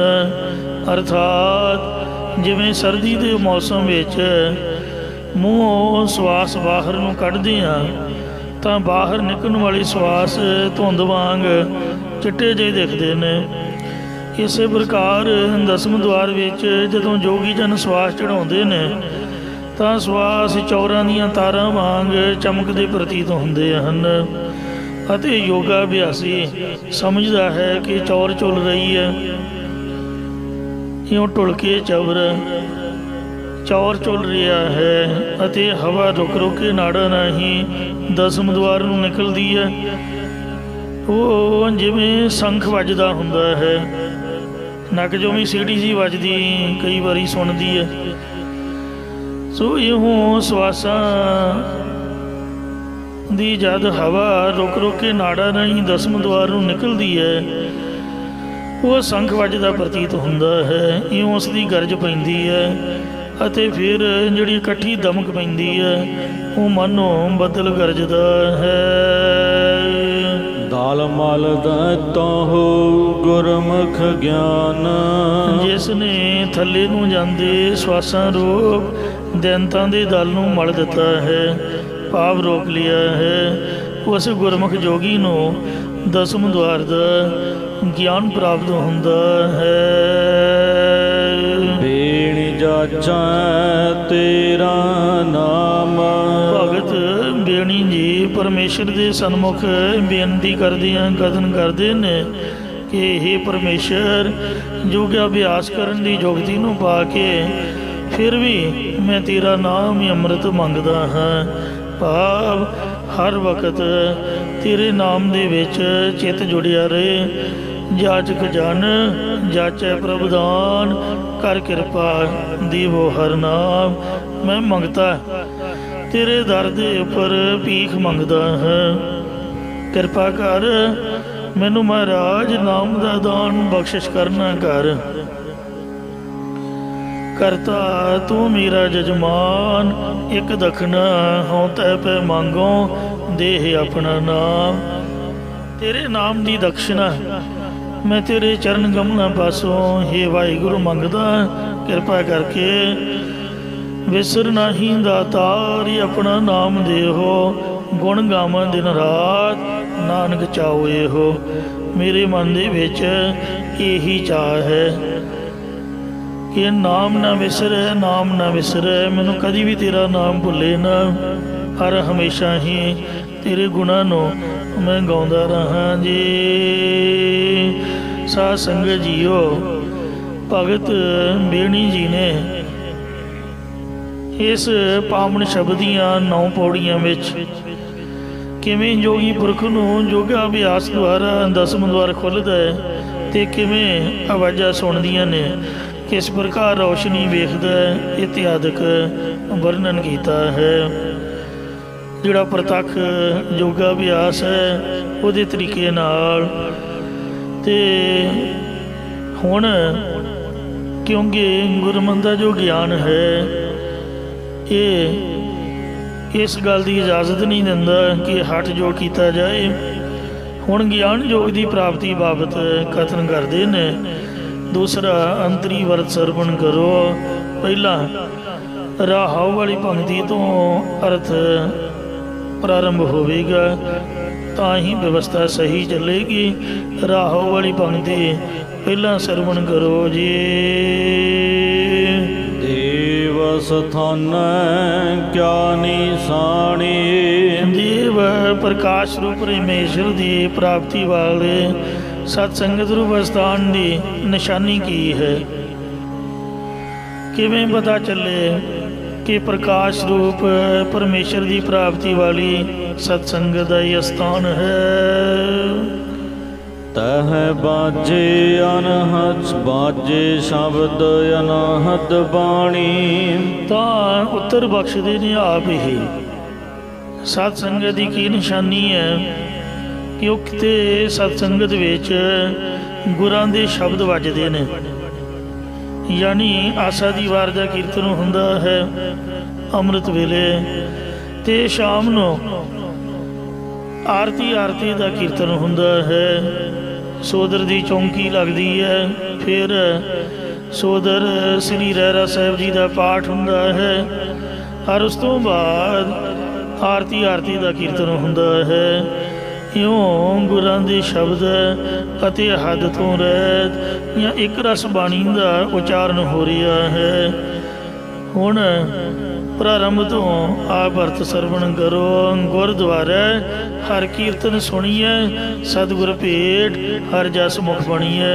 ਗੁਰਦੁਆਰੇ ਦੀ ਇਹ ਨਿਸ਼ਾਨੀ ਹੈ ਕਿ ਉੱਥੇ ਹਰੀ ਦੀ ਬਾਣੀ ਦਾ ਕੀਰਤਨ ਸਰਵਣ ਕੀਤਾ ਜਾਂਦਾ ਹੈ। ਈੜਾ ਪਿੰਗਲਾ ਔਰ ਸੁਖ ਮਨਾ, ਇਹ ਸੰਤ ਜਨੋ, ਈੜਾ ਭਾਵ ਭਗਤੀ, ਪਿੰਗੁਲਾ ਭਾਵ ਕਰਮ ਕਥਾ, ਅਤੇ ਸੁਖਮਨਾ ਭਾਵ ਗਿਆਨ ਦੀ ਕਥਾ ਜਾਂ ਭਗਤੀ ਕਰਮ ਕਥਾ ਤੇ ਬ੍ਰਹਮ ਵਿਦਿਆ, ਇਹ ਤਿੰਨੇ ਹੀ ਨਦੀਆਂ ਤੀਨ ਬਸਾਂ ਇਕ ਠਾਈ। ਇੱਕ ਸਤ ਸੰਗਤ ਰੂਪੀ ਥਾਨ ਦੇ ਇਹ ਤਿੰਨੇ ਨਦੀਆਂ ਵਸ ਰਹੀਆਂ ਨੇ। ਭਾਵ ਅੰਮ੍ਰਿਤ ਵੇਲੇ ਜੋ ਇਹ ਆਪ ਗੁਰਬਾਣੀ ਦੀ ਕਥਾ ਸਰਵਣ ਕਰ ਰਹੇ ਹੋ, ਇਹ ਜਿਹੜੀ ਭਗਤੀ ਵਾਲੀ ਕਥਾ ਹੈ ਸਾਧ ਸੰਗਤ ਜੀਓ, ਇਹ ਪਿੰਗਲਾ ਹੈ, ਪਿੰਗਲਾ। ਤੇ ਸੁਖਮਨਾ ਜੋ ਗਿਆਨ ਦੀ ਕਥਾ ਹੈ, ਤੇ ਭਗਤੀ ਤੋਂ ਬਾਅਦ ਜੋ ਬ੍ਰਹਮ ਗਿਆਨ ਹੋ ਜਾਂਦਾ ਹੈ, ਗਿਆਨ ਦੀ ਕਥਾ ਹੈ, ਇਹ ਸੁਖਮਨਾ ਹੈ। ਅਤੇ ਜਿਹੜੀ ਜਿਹੜਾ ਹੈ ਇਹ ਕਰਮ ਕਥਾ। ਇਸ ਤਰੀਕੇ ਦੇ ਨਾਲ ਜਿਹੜੀ ਰਹਿਤ ਮਰਿਆਦਾ ਦੀ ਕਥਾ ਹੈ ਇਹ ਏੜਾ ਦੀ ਤਰ੍ਹਾਂ ਹੈ। ਇਉਂ ਏੜਾ ਪਿੰਗਲਾ ਤੇ ਸੁਖਮਨਾ ਗੰਗਾ ਭਗਤੀ ਦੀ ਬ੍ਰਹਮ ਗਿਆਨ ਦੀ ਬਾਣੀ ਦੀ ਕਥਾ, ਤੇ ਜਿਹੜੀ ਸ਼ਾਮ ਦੀ ਗੁਰ ਇਤਿਹਾਸ ਦੀ ਕਥਾ, ਉਪਾਸ਼ਨਾ ਦੀ ਕਥਾ ਤੇ ਰਹਿਤ ਮਰਿਆਦਾ ਦੀ ਕਥਾ, ਇਹ ਏੜਾ ਪਿੰਗਲਾ ਤੇ ਸੁਖਮਨਾ, ਇਹ ਤਿੰਨ ਨਦੀਆਂ ਦਾ ਸੰਗਮ, ਯਾਨੀ ਸੰਗਤ ਦੇ ਵਿੱਚੋਂ ਇਹ ਬ੍ਰਹਮ ਵਿਦਿਆ ਦੀ ਕਥਾ, ਗਿਆਨ ਦੀ ਕਥਾ, ਭਗਤੀ ਦੀ ਕਥਾ ਤੇ ਕਰਮ ਕਥਾ, ਉਪਾਸ਼ਨਾ ਕਥਾ ਤੇ ਸੁਖਮਨਾ ਬ੍ਰਹਮ ਗਿਆਨ ਦੀ ਕਥਾ, ਇਹ ਤਿੰਨੇ ਹੀ ਪ੍ਰਾਪਤ ਹੋ ਰਹੀਆਂ ਨੇ। ਇਸੇ ਪ੍ਰਕਾਰ ਏੜਾ ਪਿੰਗੁਲਾ ਔਰ ਸੁਖਮਨਾ, ਜਿਹੜਾ ਚੰਦਰਮਾ ਦੀ ਸੁਰ ਤੇ ਚੰਦਰਮਾ ਦੀ ਸੁਰ ਦੇ ਵਿੱਚੋਂ ਗੰਗਾ ਤੇ ਗੰਗਾ ਤੋਂ ਭਗਤੀ ਸਮਝਣੀ। ਪਿੰਗਲਾ ਸੂਰਜ ਦੀ ਸੁਰ, ਸੱਜੀ ਸੁਰ ਤੇ ਸੂਰਜ ਦੀ ਸੁਰ ਵਿੱਚੋਂ ਜਮਨਾ ਤੇ ਜਮਨ ਤੋਂ ਕਰਮ ਕਥਾ ਸਮਝਣੀ। ਤੇ ਸੁਖਮਨਾ ਮਨ ਨੂੰ ਸੁਖ ਦੇਣ ਵਾਲੀ ਸੁਖਮਨਾ ਤੇ ਸੁਖਮਨਾ ਵਿੱਚੋਂ ਸੁਰਸਤੀ ਤੇ ਸੁਰਸਤੀ ਤੋਂ ਗਿਆਨ ਕਥਾ ਸਮਝਣੀ। ਇੰਝ ਅਰਥ ਸਮਝਣਾ ਆਪਨੇ। ਧੀਏ ਨ ਬਸਾ ਇਕ ਠਾਈ, ਇਹ ਤਿੰਨੇ ਹੀ ਜੋ ਕਥਾਵਾਂ ਨੇ ਇਹ ਨਦੀਆਂ ਦੀ ਤਰ੍ਹਾਂ ਇੱਕੋ ਹੀ ਸਤਸੰਗ ਰੂਪ ਸਥਾਨ ਦੇ ਉੱਪਰ ਵਸਦੀਆਂ ਹਨ। ਏਣੇ ਸੰਗਮਾ ਤਹ ਬਿਰਾਗ ਮਾਨਾ, ਮਨ ਅੱਗੇ ਲੱਗਣਾ। ਬੇਣੀ ਸੰਗਮ ਤੈ ਹੈ ਬਿਰਾਗ, ਜਿੱਥੇ ਤਿੰਨ ਨਦੀਆਂ ਇਕੱਠੀਆਂ ਹੋਣ ਉੱਥੇ ਤ੍ਰਿਵੇਣੀ ਦਾ ਸੰਗਮ ਸੰਬੰਧ ਹੁੰਦਾ ਹੈ ਅਤੇ ਤੈ ਹੈ ਬਿਰਾਗ, ਉੱਥੇ ਪ੍ਰਾਗ ਰਾਜ ਹੁੰਦਾ ਹੈ। ਇਸੇ ਪ੍ਰਕਾਰ ਸਤਸੰਗਤ ਦੇ ਵਿੱਚ ਭਗਤੀ, ਕਰਮ ਕਥਾ, ਗਿਆਨ ਕਥਾ ਰੂਪ ਨਦੀਆਂ ਕਰਕੇ ਤ੍ਰਿਵੇਣੀ ਬਣੀ ਹੋਈ ਹੈ। ਇਸ ਲਈ ਮੰਨੋ ਇਹ ਪ੍ਰਾਗਰਾਜ ਤੀਰਥ ਵੀ ਬਣਿਆ ਹੋਇਆ ਹੈ। ਮਨ ਮੱਜਨ ਕਰੇ ਤਿਥਾਈ, ਉਸ ਸਤਸੰਗਤ ਰੂਪ ਤ੍ਰਿਵੇਣੀ ਦੇ ਅੰਦਰ ਨਾਮ ਰੂਪ ਜਲ ਵਿੱਚ ਗੁਰਮੁਖ ਅਧਿਕਾਰੀ ਇਸ਼ਨਾਨ ਕਰਦਾ ਹੈ। ਅਰਥਾਤ ਜਿਸ ਦਾ ਮਨ ਸਤਸੰਗਤ ਦੇ ਨਾਲ ਮਿਲ ਕੇ ਭਗਤੀ ਕਰਦਾ ਹੈ ਉਹ ਮਨ ਨੂੰ ਗੰਗਾ ਤੇ ਇਸ਼ਨਾਨ ਕਰਦਾ। ਜਿਹੜਾ ਗੁਰਾਂ ਦੀ ਦਸੀ ਰਹਿਤ ਬਹਿਤ ਨੂੰ ਕਮਾਉਂਦਾ ਹੈ ਉਹ ਮਨ ਨੂੰ ਜਮਨਾ ਤੇ ਇਸ਼ਨਾਨ ਕਰਦਾ। ਜਿਹੜਾ ਗਿਆਨ ਵਿੱਚ ਚਿੱਤ ਨੂੰ ਟਿਕਾਉਂਦਾ ਹੈ ਉਹ ਮਨ ਨੂੰ ਸੁਰਸਤੀ ਵਿੱਚ ਇਸ਼ਨਾਨ ਕਰਦਾ। ਇਉਂ ਸਤਸੰਗਤ ਮਨ ਨੂੰ ਇੱਕ ਪੁਰਬ ਲੱਗਾ ਹੋਇਆ ਹੈ। ਕੁੰਭ ਦਾ ਮੇਲਾ ਤਾਂ 12 ਸਾਲਾਂ ਬਾਅਦ ਆਉਂਦਾ ਹੈ। ਇੱਥੇ 12 ਘੰਟੇ 24 ਘੰਟੇ 24 ਆਵਰ ਹੀ ਮੇਲਾ ਲੱਗਾ ਹੋਇਆ ਨਿੱਤ ਦਾ। ਜਦੋਂ ਵੀ ਕਿਸੇ ਦਾ ਚਿੱਤ ਕਰਦਾ, ਸਮਾਂ ਮਿਲਦਾ, ਉਦੋਂ ਹੀ ਆ ਕੇ ਇਸ਼ਨਾਨ ਕਰੇ। ਕੁੰਭ ਉਡੀਕਣ ਦੀ ਲੋੜ ਹੀ ਨਹੀਂ। ਉਹ ਪਹਿਲਾਂ ਲੋਕ ਮੱਸਿਆ ਉਡੀਕਦੇ ਹੁੰਦੇ ਤੇ ਸੋਮਵਾਰੀ ਮੱਸਿਆ ਨੂੰ ਬੜੀ ਤਰਜੀਹ ਦਿੰਦੇ। ਇੱਥੇ ਨੇਤੀ ਮੱਸਿਆ ਲੱਗੀ ਹੋਈ ਹੈ, ਸੋਮਵਾਰ ਮੰਗਲਵਾਰ ਨੇਤੀ ਮੱਸਿਆ। ਸੋ ਜਿਸ ਦਾ ਮਨ ਕਰਮ ਉਪਾਸ਼ਨਾ ਦੇ ਗਿਆਨ ਦੀ ਪ੍ਰਾਪਤੀ ਵਾਲੀ ਬਚਨ ਸੁਣਦਾ, ਮਨ ਉਸ ਲਈ ਤਾਂ ਇਹੀ ਪੁਰਬ ਦੇ ਸਮੇਂ ਦਾ ਇਸ਼ਨਾਨ ਕਰਨਾ ਹੈ। ਸੰਤ ਇਹ ਸੰਤ ਜਨੋ ਤਹਾਂ ਨਿਰੰਜਨ ਰਾਮ ਹੈ, ਉਥੇ ਸਤਸੰਗਤ ਦੇ ਵਿੱਚ ਸ਼ੁੱਧ ਸਰੂਪ ਰਾਮ ਪਰਮੇਸ਼ਰ ਆਪ ਵਸ ਰਿਹਾ ਹੈ। ਗੁਰ ਗਮ ਚੀਨੈ ਬਿਰਲਾ ਕੋਏ, ਸੋ ਗੁਰ ਗਮ ਪਰ ਗੁਰਾਂ ਦੀ ਜੋ ਗਮਤਾ ਪ੍ਰਾਪਤ ਕਰਕੇ ਕੋਈ ਟਾਵਾਂ ਬਿਰਲਾ ਪੁਰਖ ਹੀ ਜਾਣਦਾ ਹੈ ਕਿ ਪਰਮੇਸ਼ਰ ਆਪ ਸਤਸੰਗਤ ਦੇ ਵਿੱਚ ਵਸਦਾ ਹੈ, ਜਾਂ ਕੋਈ ਬਿਰਲਾ ਹੀ ਗੁਰੂ ਉਪਦੇਸ਼ ਦੁਆਰਾ ਗਿਆਨ ਪ੍ਰਾਪਤ ਹੋਏ ਤੋਂ ਸਤਸੰਗਤ ਵਿੱਚੋਂ ਪਰਮੇਸ਼ਰ ਨੂੰ ਪ੍ਰਗਟ ਕਰਨਾ ਜਾਣਦਾ ਹੈ। ਤਹਾਂ ਨਿਰੰਜਨ ਰਮਈਆ ਹੋਏ, ਉਥੇ ਸਤਸੰਗਤ ਦੇ ਵਿੱਚ ਨਿਰੰਜਨ ਸ਼ੁੱਧ ਸਰੂਪ ਰਮਿਆ ਹੋਇਆ ਪਰਮੇਸ਼ਰ ਆਪ ਸਾਖਿਆਤ ਹੁੰਦਾ ਹੈ, ਜਾਂ ਉੱਥੇ ਸਤਸੰਗਤ ਦੇ ਵਿੱਚ ਜਾਣ ਵਾਲਾ ਰਮੇ ਹੋਏ ਪਰਮੇਸ਼ਰ ਦਾ ਸਰੂਪ ਹੀ ਹੋ ਜਾਂਦਾ ਹੈ। ਵਿਸ਼ਰਾਮ ਦੇ ਕਰ ਫਰਮਾਨ ਕਰਦੇ ਨੇ, ਦੇਵ ਸਥਾਨ ਗਿਆਨੀ ਸਾਣੀ, ਪ੍ਰਕਾਸ਼ ਸਰੂਪ ਪਰਮੇਸ਼ਰ ਦੀ ਪ੍ਰਾਪਤੀ ਕਰਾਉਣ ਵਾਲੀ ਸਤਸੰਗਤ ਦੀ ਕੀ ਨਿਸ਼ਾਨੀ ਹੈ, ਆਪੇ ਉੱਤਰ ਦਿੰਦੇ ਨੇ।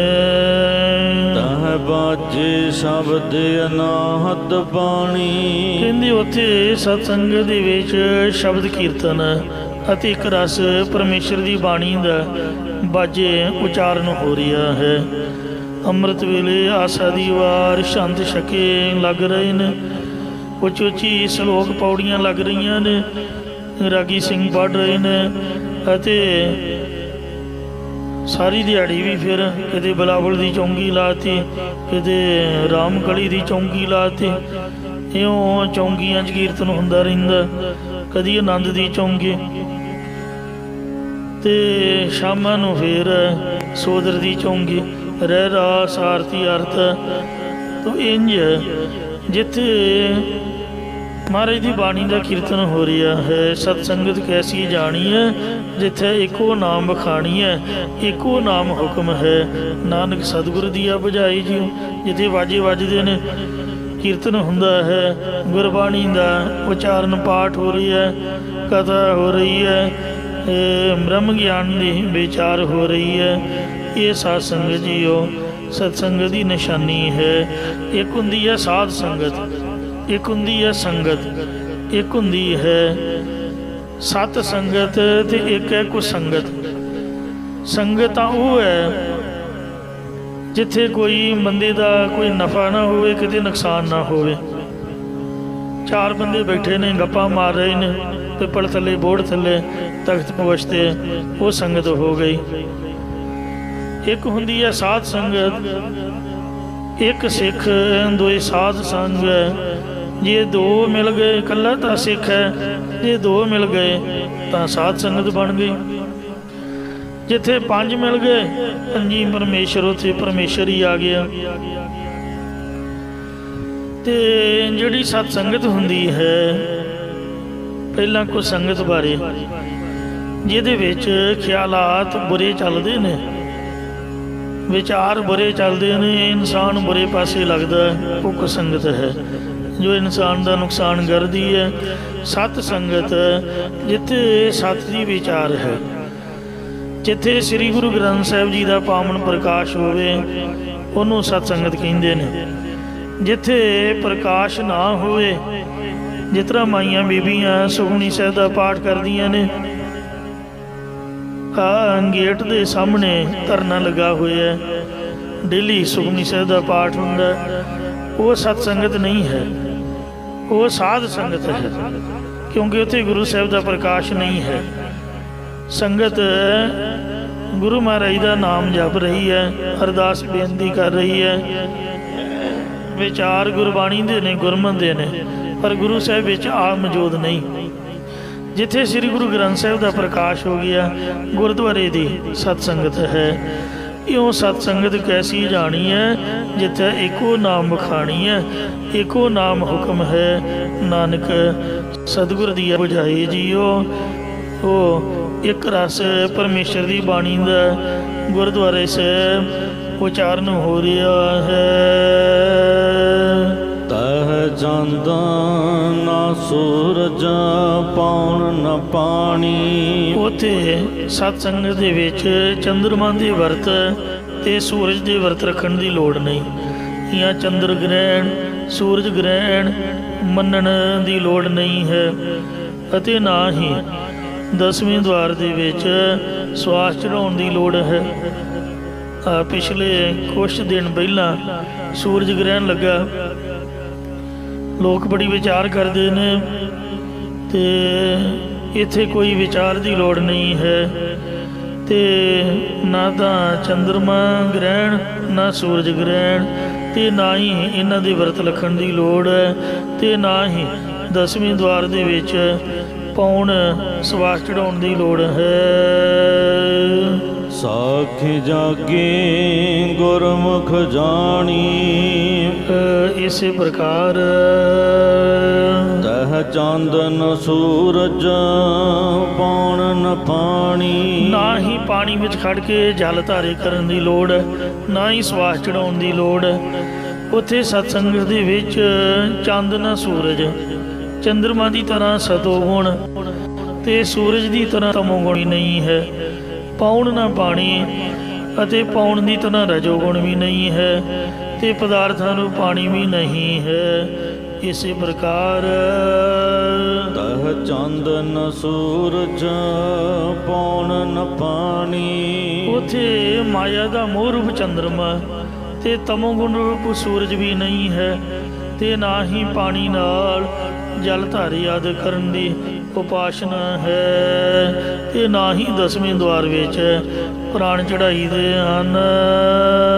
ਸਾਖ ਜਾਗੀ ਗੁਰਮੁਖ ਜਾਣੀ। ਜਿਸ ਦੇ ਹਿਰਦੇ ਵਿੱਚ ਗੁਰਸਿੱਖਿਆ ਧਾਰਨ ਦੀ ਇੱਛਾ ਜਾਗ ਪਈ ਹੈ ਜਾਂ ਜਿਸ ਦੇ ਅੰਦਰ ਪ੍ਰਭੂ ਪ੍ਰਾਪਤੀ ਵਾਲੀ ਗੁਰਸਿੱਖਿਆ ਜਾਗ ਪਈ ਹੈ, ਉਸ ਗੁਰਮੁਖ ਜਨ ਨੇ ਪਰਮੇਸ਼ਰ ਦੇ ਤਾਈਂ ਜਾਣ ਲਿਆ ਹੈ। ਇਸੇ ਪ੍ਰਕਾਰ ਸਾਖੀ ਜਾਗੀ ਗੁਰਮੁਖ ਜਾਣੀ। ਜਿਸ ਦੀ ਬੁੱਧੀ ਗੁਰ ਸਿੱਖਿਆ ਦੁਆਰਾ ਅਵਿਦਿਆ ਰੂਪ ਰਾਤ ਤੋਂ ਗਿਆਨ ਰੂਪ ਅਵਸਥਾ ਵੀ ਜਾਗ ਪਈ ਹੈ, ਉਸ ਨੇ ਗੁਰਮੁਖ ਦੀ ਰੀਤੀ ਨੂੰ ਜਾਣਿਆ। ਜਾਂ ਜਿਸ ਦੀ ਬਿਰਤੀ ਗੁਰ ਸਿੱਖਿਆ ਦੁਆਰਾ ਗਿਆਨ ਅਵਸਥਾ ਵੀ ਜਾਗੀ ਹੈ, ਉਸ ਗੁਰਮੁਖ ਨੇ ਸਤਸੰਗਤ ਦੀ ਮਹਿਮਾ ਜਾਣੀ ਹੈ।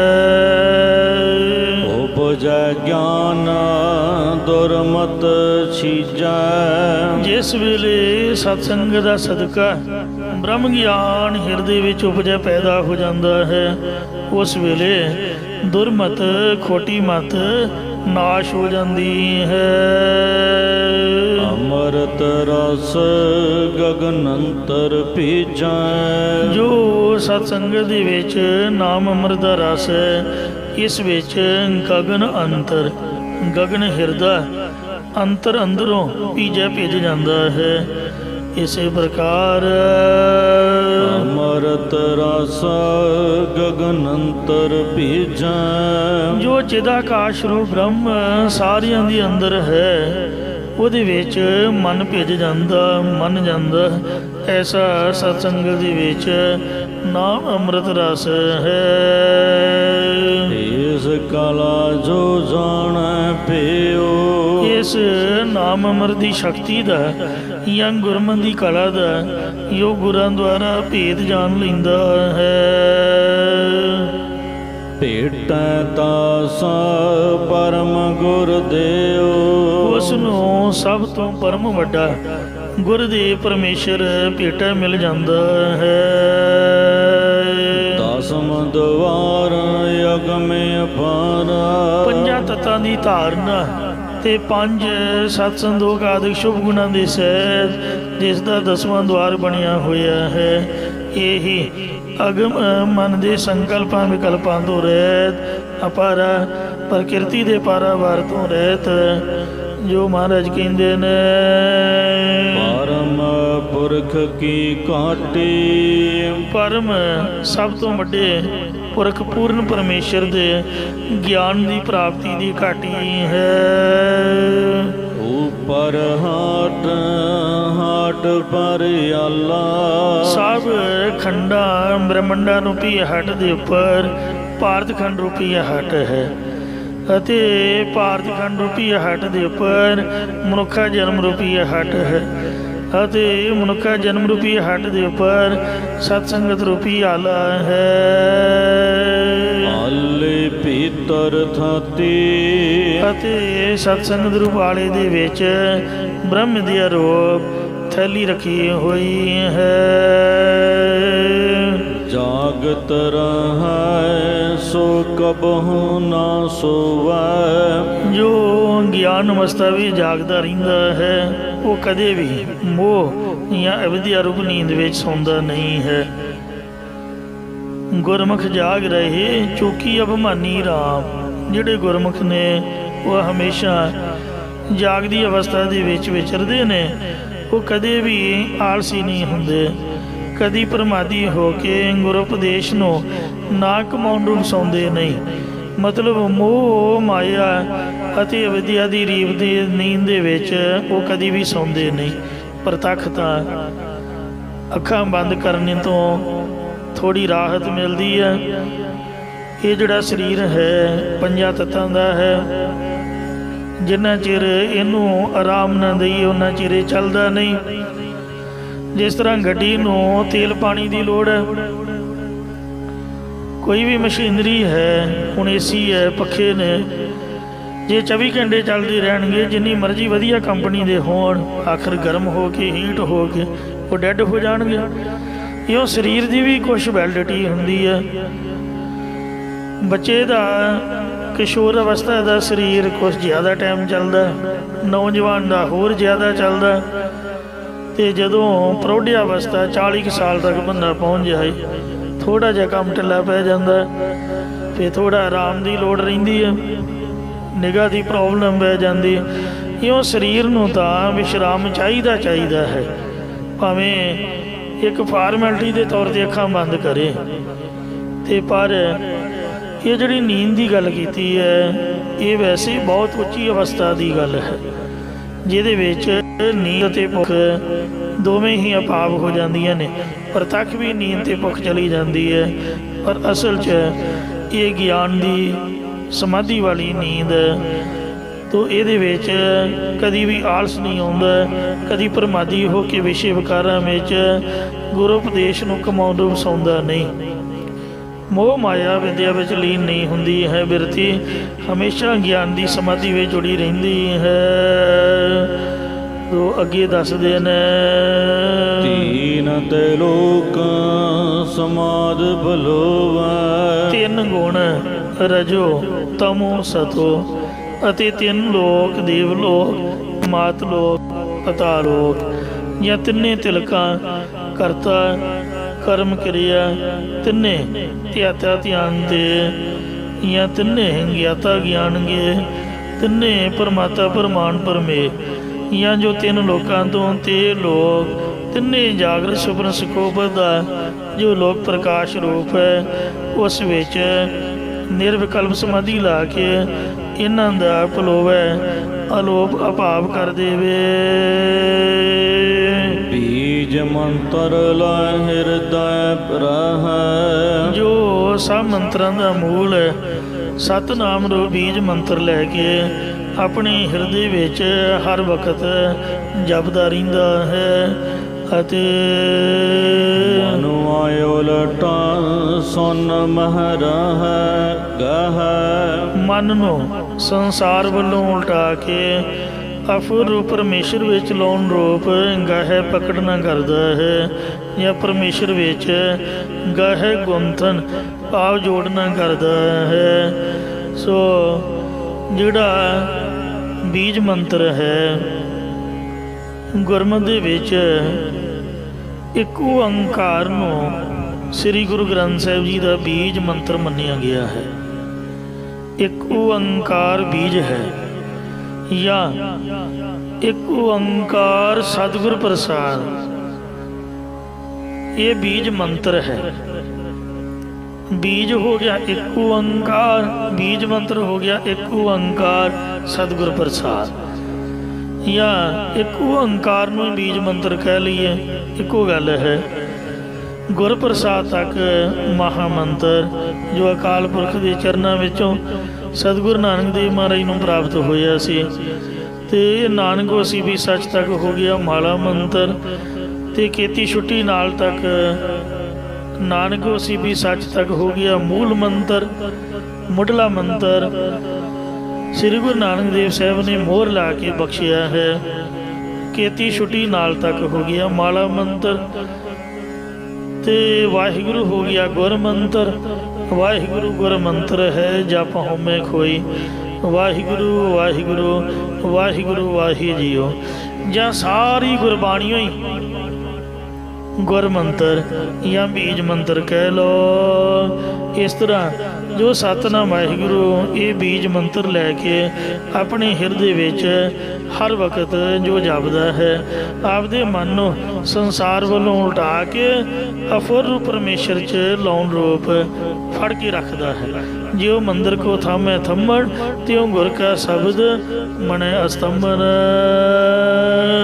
ਜਾਗਤ ਰਹਿ ਨਾ ਅਲੀਆ ਭਾਖੈ। ਹਰ ਵਕਤ ਗਿਆਨ ਅਵਸਥਾ ਵਿੱਚ ਜਾਗਦਾ ਰਹਿਣਾ ਕਰੇ, ਤਾਂ ਕਿ ਅਲੀਆ ਇੰਦਰੀਆਂ ਵਿਸ਼ਿਆਂ ਵੱਲ ਨਾ ਭਖਣ।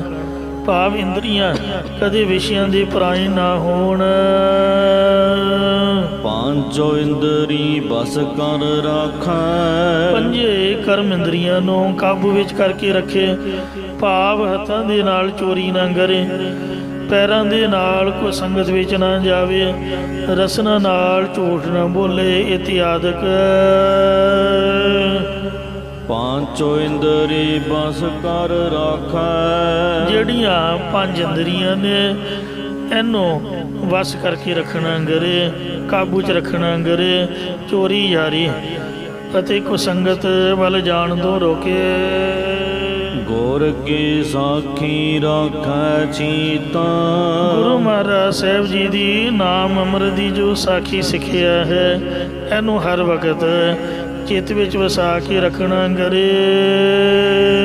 ਮਨ ਤਨ ਅਰਪੈ ਕਿਸ ਕ੍ਰਿਸ਼ਨ ਪ੍ਰੀਤਾ, ਕ੍ਰਿਸ਼ਨ ਪਰਮੇਸ਼ਰ ਦੀ ਪ੍ਰੀਤੀ ਵਿੱਚ ਆਪਣਾ ਮਨ ਅਤੇ ਤਨ ਅਰਪਣ ਕਰੇ। ਹਰ ਪਲਵ ਸਾਖਾਂ ਵਿਚਾਰੇ, ਸੋ ਪਲਵ ਨਾਮ ਹੈ ਜਹਾਜ਼ ਰੂਪ, ਜੋ ਗੁਰੂ ਸਾਹਿਬ ਜੀ ਦੀ ਸਾਖਾ ਸਿੱਖਿਆ ਦੀ ਵਿਚਾਰ ਕਰਨੀ ਹੈ ਇਸ ਨੂੰ ਪਲਵ ਜਹਾਜ਼ ਰੂਪ ਬਣਾਉਣਾ ਕਰੇ। ਆਪਣਾ ਜਨਮ ਨ ਜੂਐ ਹਾਰੇ, ਤਦ ਸੰਸਾਰ ਸਮੁੰਦਰ ਤੋਂ ਪਾਰ ਹੋ ਕੇ ਮੁਕਤੀ ਰੂਪ ਕਿਨਾਰੇ ਤੇ ਪਹੁੰਚ ਜਾਈਦਾ। ਆਪਣਾ ਮਨੁੱਖਾ ਜਨਮ ਵਿਸ਼ਿਆਂ ਰੂਪ ਜੂਏ ਦੇ ਵਿੱਚ ਨਾ ਹਾਰੇ। ਆਸਰ ਨਦੀ ਕਾ ਬੰਦਾ ਮੂਲ, ਆਸਰੀ ਸੰਪਦਾ ਰੂਪ ਨਦੀ ਦਾ ਮੁੱਢ ਜਾਂ ਕਾਰਨ ਰੂਪ ਜੋ ਗਿਆਨ ਹੈ ਇਸ ਨੂੰ ਦੇਵੀ ਸੰਪਦਾ ਦੇ ਨਾਲ ਬੰਨਣਾ ਕਰੇ, ਰੋਕਣਾ ਕਰੇ। ਇਸੇ ਪ੍ਰਕਾਰ ਆਸਰ ਨਦੀ ਕਾ ਬੰਦਾ ਮੂਲ, ਜੋ ਕੁਸੰਗਤ ਰੂਪ ਆਸੁਰੀ ਸੰਪਦਾ ਦੀ ਨਦੀ ਹੈ ਇਹਨੂੰ ਮੁੱਢ ਭਾਵ ਜਨਮ ਤੋਂ ਲੈ ਕੇ ਬੰਨਣਾ ਕਰੇ, ਰੋਕਣਾ ਕਰੇ। ਭਾਵ ਕਦੇ ਵੀ ਕੁਸੰਗਤ ਨਾ ਕਰੇ। ਪਛਮ ਫੇਰ ਚੜਾਵਹ ਸੂਰਾ, ਜਿਹੜਾ ਕੁਸੰਗਤ ਕਰਨ ਵੱਲੋਂ ਪੱਛਮ ਪਿੱਛੇ ਹਟਣਾ ਹੈ ਜਾਂ ਸੰਸਾਰ ਵੱਲੋਂ ਪਿੱਛੇ ਹਟਾ ਕੇ ਮਨ ਨੂੰ ਵਾਹਿਗੁਰੂ ਵੱਲ ਫੇਰ ਕੇ ਗਿਆਨ ਰੂਪ ਸੂਰਜ ਵਿੱਚ ਬਿਰਤੀ ਨੂੰ ਚੜਾਉਣਾ ਕਰੇ। ਹਾਜ਼ਰ ਜਰੈ ਸੋ ਨਿਜਰ ਜਰੈ, ਜੋ ਅਜਰ ਨਾ ਜਰੇ ਜਾਣ ਵਾਲੇ ਕਾਮ ਕ੍ਰੋਧ ਆਦਿਕਾਂ ਨੂੰ ਸਮਦਮ ਸਾਧਨਾਂ ਦੇ ਨਾਲ ਜਰੇ ਸਾੜ ਨਾ ਕਰੇ, ਰੋਕਣਾ ਕਰਦਾ ਹੈ। ਸੋ ਉਹਦੇ ਅੰਦਰ ਨਿਜਰ ਚਰੈ ਇੱਕ ਰਸ ਨਾਮ ਰੂਪੀ ਚਰਨ ਲੱਗ ਜਾਂਦਾ ਹੈ। ਭਾਵ ਅਜਪਾ ਜਾਪ ਬਾਣੀ ਦਾ ਪ੍ਰਵਾਹ ਚੱਲਣ ਲੱਗ ਜਾਂਦਾ ਹੈ। ਜਗਨ ਨਾਸਿਓ ਗੋਸਟ ਕਾਰੈ, ਫਿਰ ਸਤ ਸੰਗਤ ਦੇ ਵਿੱਚੋਂ ਪ੍ਰਗਟ ਹੋਣ ਵਾਲੇ ਪਰਮੇਸ਼ਰ ਦੇ ਨਾਲ ਗੋਸ਼ਟ ਚਰਚਾ ਕਰਦਾ ਹੈ ਜਾਂ ਪਿਆਰੀ ਬਾਣੀ ਦੇ ਨਾਲ ਬਚਨ ਵਿਲਾਸ ਕਰਦਾ ਹੈ। ਅਰਥਾਤ ਜਿਵੇਂ ਪਿੱਛੇ ਸਰਗੁਣ ਸਰੂਪ ਧਾਰ ਕੇ ਪਰਮੇਸ਼ਰ ਆਪਣੇ ਭਗਤਾਂ ਨਾਲ ਬਚਨ ਵਿਲਾਸ ਕਰਦਾ ਸੀ, ਭਗਤ ਧੰਨੇ ਦੇ ਨਾਲ ਬਚਨ ਵਿਲਾਸ ਕੀਤੇ। ਧੰਨਾ ਗੋਪਾਲ ਤੇਰਾ ਯਾਰਤਾ, ਜੋ ਜਨ ਤੁਮਰੀ ਭਗਤ ਕਰਨ ਤੇ ਤਿਨ ਕੇ ਕਾਜ ਸਵਾਰਤਾ। ਇਹ ਵਾਹਿਗੁਰੂ ਜੀ ਦੇ ਕਹਿਣ ਤੋਂ ਹੀ ਧੰਨੇ ਨੇ ਯਾਰਤਾ ਉਚਾਰਿਆ ਸੀ। ਫਿਰ ਤਿਰਲੋਚਨ ਬ੍ਰਾਹਮਣ ਦੇ ਘਰ, ਭਗਤ ਜੀ ਦੇ ਘਰ ਜੋ ਬ੍ਰਾਹਮਣ ਜਾਤ ਦੇ ਸੀ ਉਹਨਾਂ ਦੇ ਘਰ 13 ਦਿਨ ਵਾਹਿਗੁਰੂ ਅੰਤਰਜਾਮੀ ਨਾਮ ਰਖਾ ਕੇ ਰਹੇ। ਭਗਤ ਨਾਮਦੇਵ ਜੀ ਨੂੰ ਭਗਤ ਮਾਲ ਗ੍ਰੰਥ ਮੁਤਾਬਕ 72 ਵਾਰ ਦਰਸ਼ਨ ਹੋਏ। ਜਾਂ ਨਾਮਦੇਵ ਹਰ ਜੀਵ ਵਸੈ ਸੰਗ, ਹਰ ਵਕਤ ਨਾਮਦੇਵ ਜੀ ਨਾਲ ਰਹਿੰਦੇ ਸਨ। ਵਾਹਿਗੁਰੂ ਹਮੇਸ਼ਾ ਸਦਾ ਅੰਗ ਸੰਗੀ ਭੰਗੰਗ ਬੇਪੂਤੇ। ਅਤੇ ਭਗਤ ਕਬੀਰ ਸਾਹਿਬ ਜੀ ਦੇ ਉੱਪਰ ਵਾਹਿਗੁਰੂ ਜੀ ਦੀ ਕਿਰਪਾ ਹੋਈ। ਇਉਂ ਭਗਤਾਂ ਦੇ ਨਾਲ ਜਿਵੇਂ ਬਚਨ ਵਿਲਾਸ ਵਾਹਿਗੁਰੂ ਕਰਦਾ ਸੀ ਪਿੱਛੇ ਸਰਗੁਣ ਸਰੂਪ ਧਾਰ ਕੇ, ਇਉਂ ਸਤ ਸੰਗਤ ਦੇ ਪ੍ਰਤਾਪ ਸਦਕਾ ਪਰਮੇਸ਼ਰ ਤੂੰ ਭਗਤਾਂ ਕੇ ਵਸ ਭਗਤਾਂ ਤਾਣ ਦੇ ਰਹਿ, ਆਪਣੇ ਭਗਤਾਂ ਦੇ ਵਸ ਹੋ ਕੇ ਬਚਨ ਵਿਲਾਸ ਵੀ ਕਰਦਾ ਔਰ ਭਗਤਾਂ ਦੇ ਸਾਰੇ ਕਾਰਜ ਵੀ ਕਰਦਾ ਹੈ। ਜਾਓ ਮੁਖ ਦੀਵਾ ਜੋ ਚਾਰ ਮੂੰਹਾਂ ਵਾਲੇ ਦੀਵੇ ਵਾਂਗ ਸਤਸੰਗਤ ਰੂਪ ਦੁਆਰੇ ਵਿੱਚ ਗਿਆਨ ਦਾ ਪ੍ਰਕਾਸ਼ ਹੈ। ਇਸੇ ਪ੍ਰਕਾਰ ਚੌਮੁਖ ਦੀਵਾ ਜੋਤ ਦੁਆਰ, ਮਨ ਬੁੱਧ ਚਿੱਤ ਤੇ ਅਹੰਕਾਰ, ਇਹ ਚਾਰ ਮੂੰਹਾਂ ਦੀਵਾ ਹੈ। ਵੈਰਾਗ ਵਿਵੇਕ ਖੜ ਸਮਝੀ ਮਮੋਖ ਇੱਛਾ ਰੂਪ ਚਾਰ ਬੱਤੀਆਂ ਨੇ। ਸ਼ਰਵਣ ਮੰਨਨ ਨਿਧਿਆਸਨ ਤਤਵੰਗ ਦਾ ਸ਼ਿਸ਼ੋਧ ਰੂਪ ਬੱਤੀਆਂ ਨੂੰ ਜੋਤੀ ਲਾਈ ਹੋਈ ਹੈ। ਅਤੇ ਜੋ ਸਤਸੰਗਤ ਰੂਪ ਦੁਆਰ ਦਰਵਾਜ਼ਾ ਹੈ, ਇਹਦੇ ਵਿੱਚ ਜੋਤ ਗਿਆਨ ਦਾ ਪ੍ਰਕਾਸ਼ ਹੋ ਰਿਹਾ ਹੈ।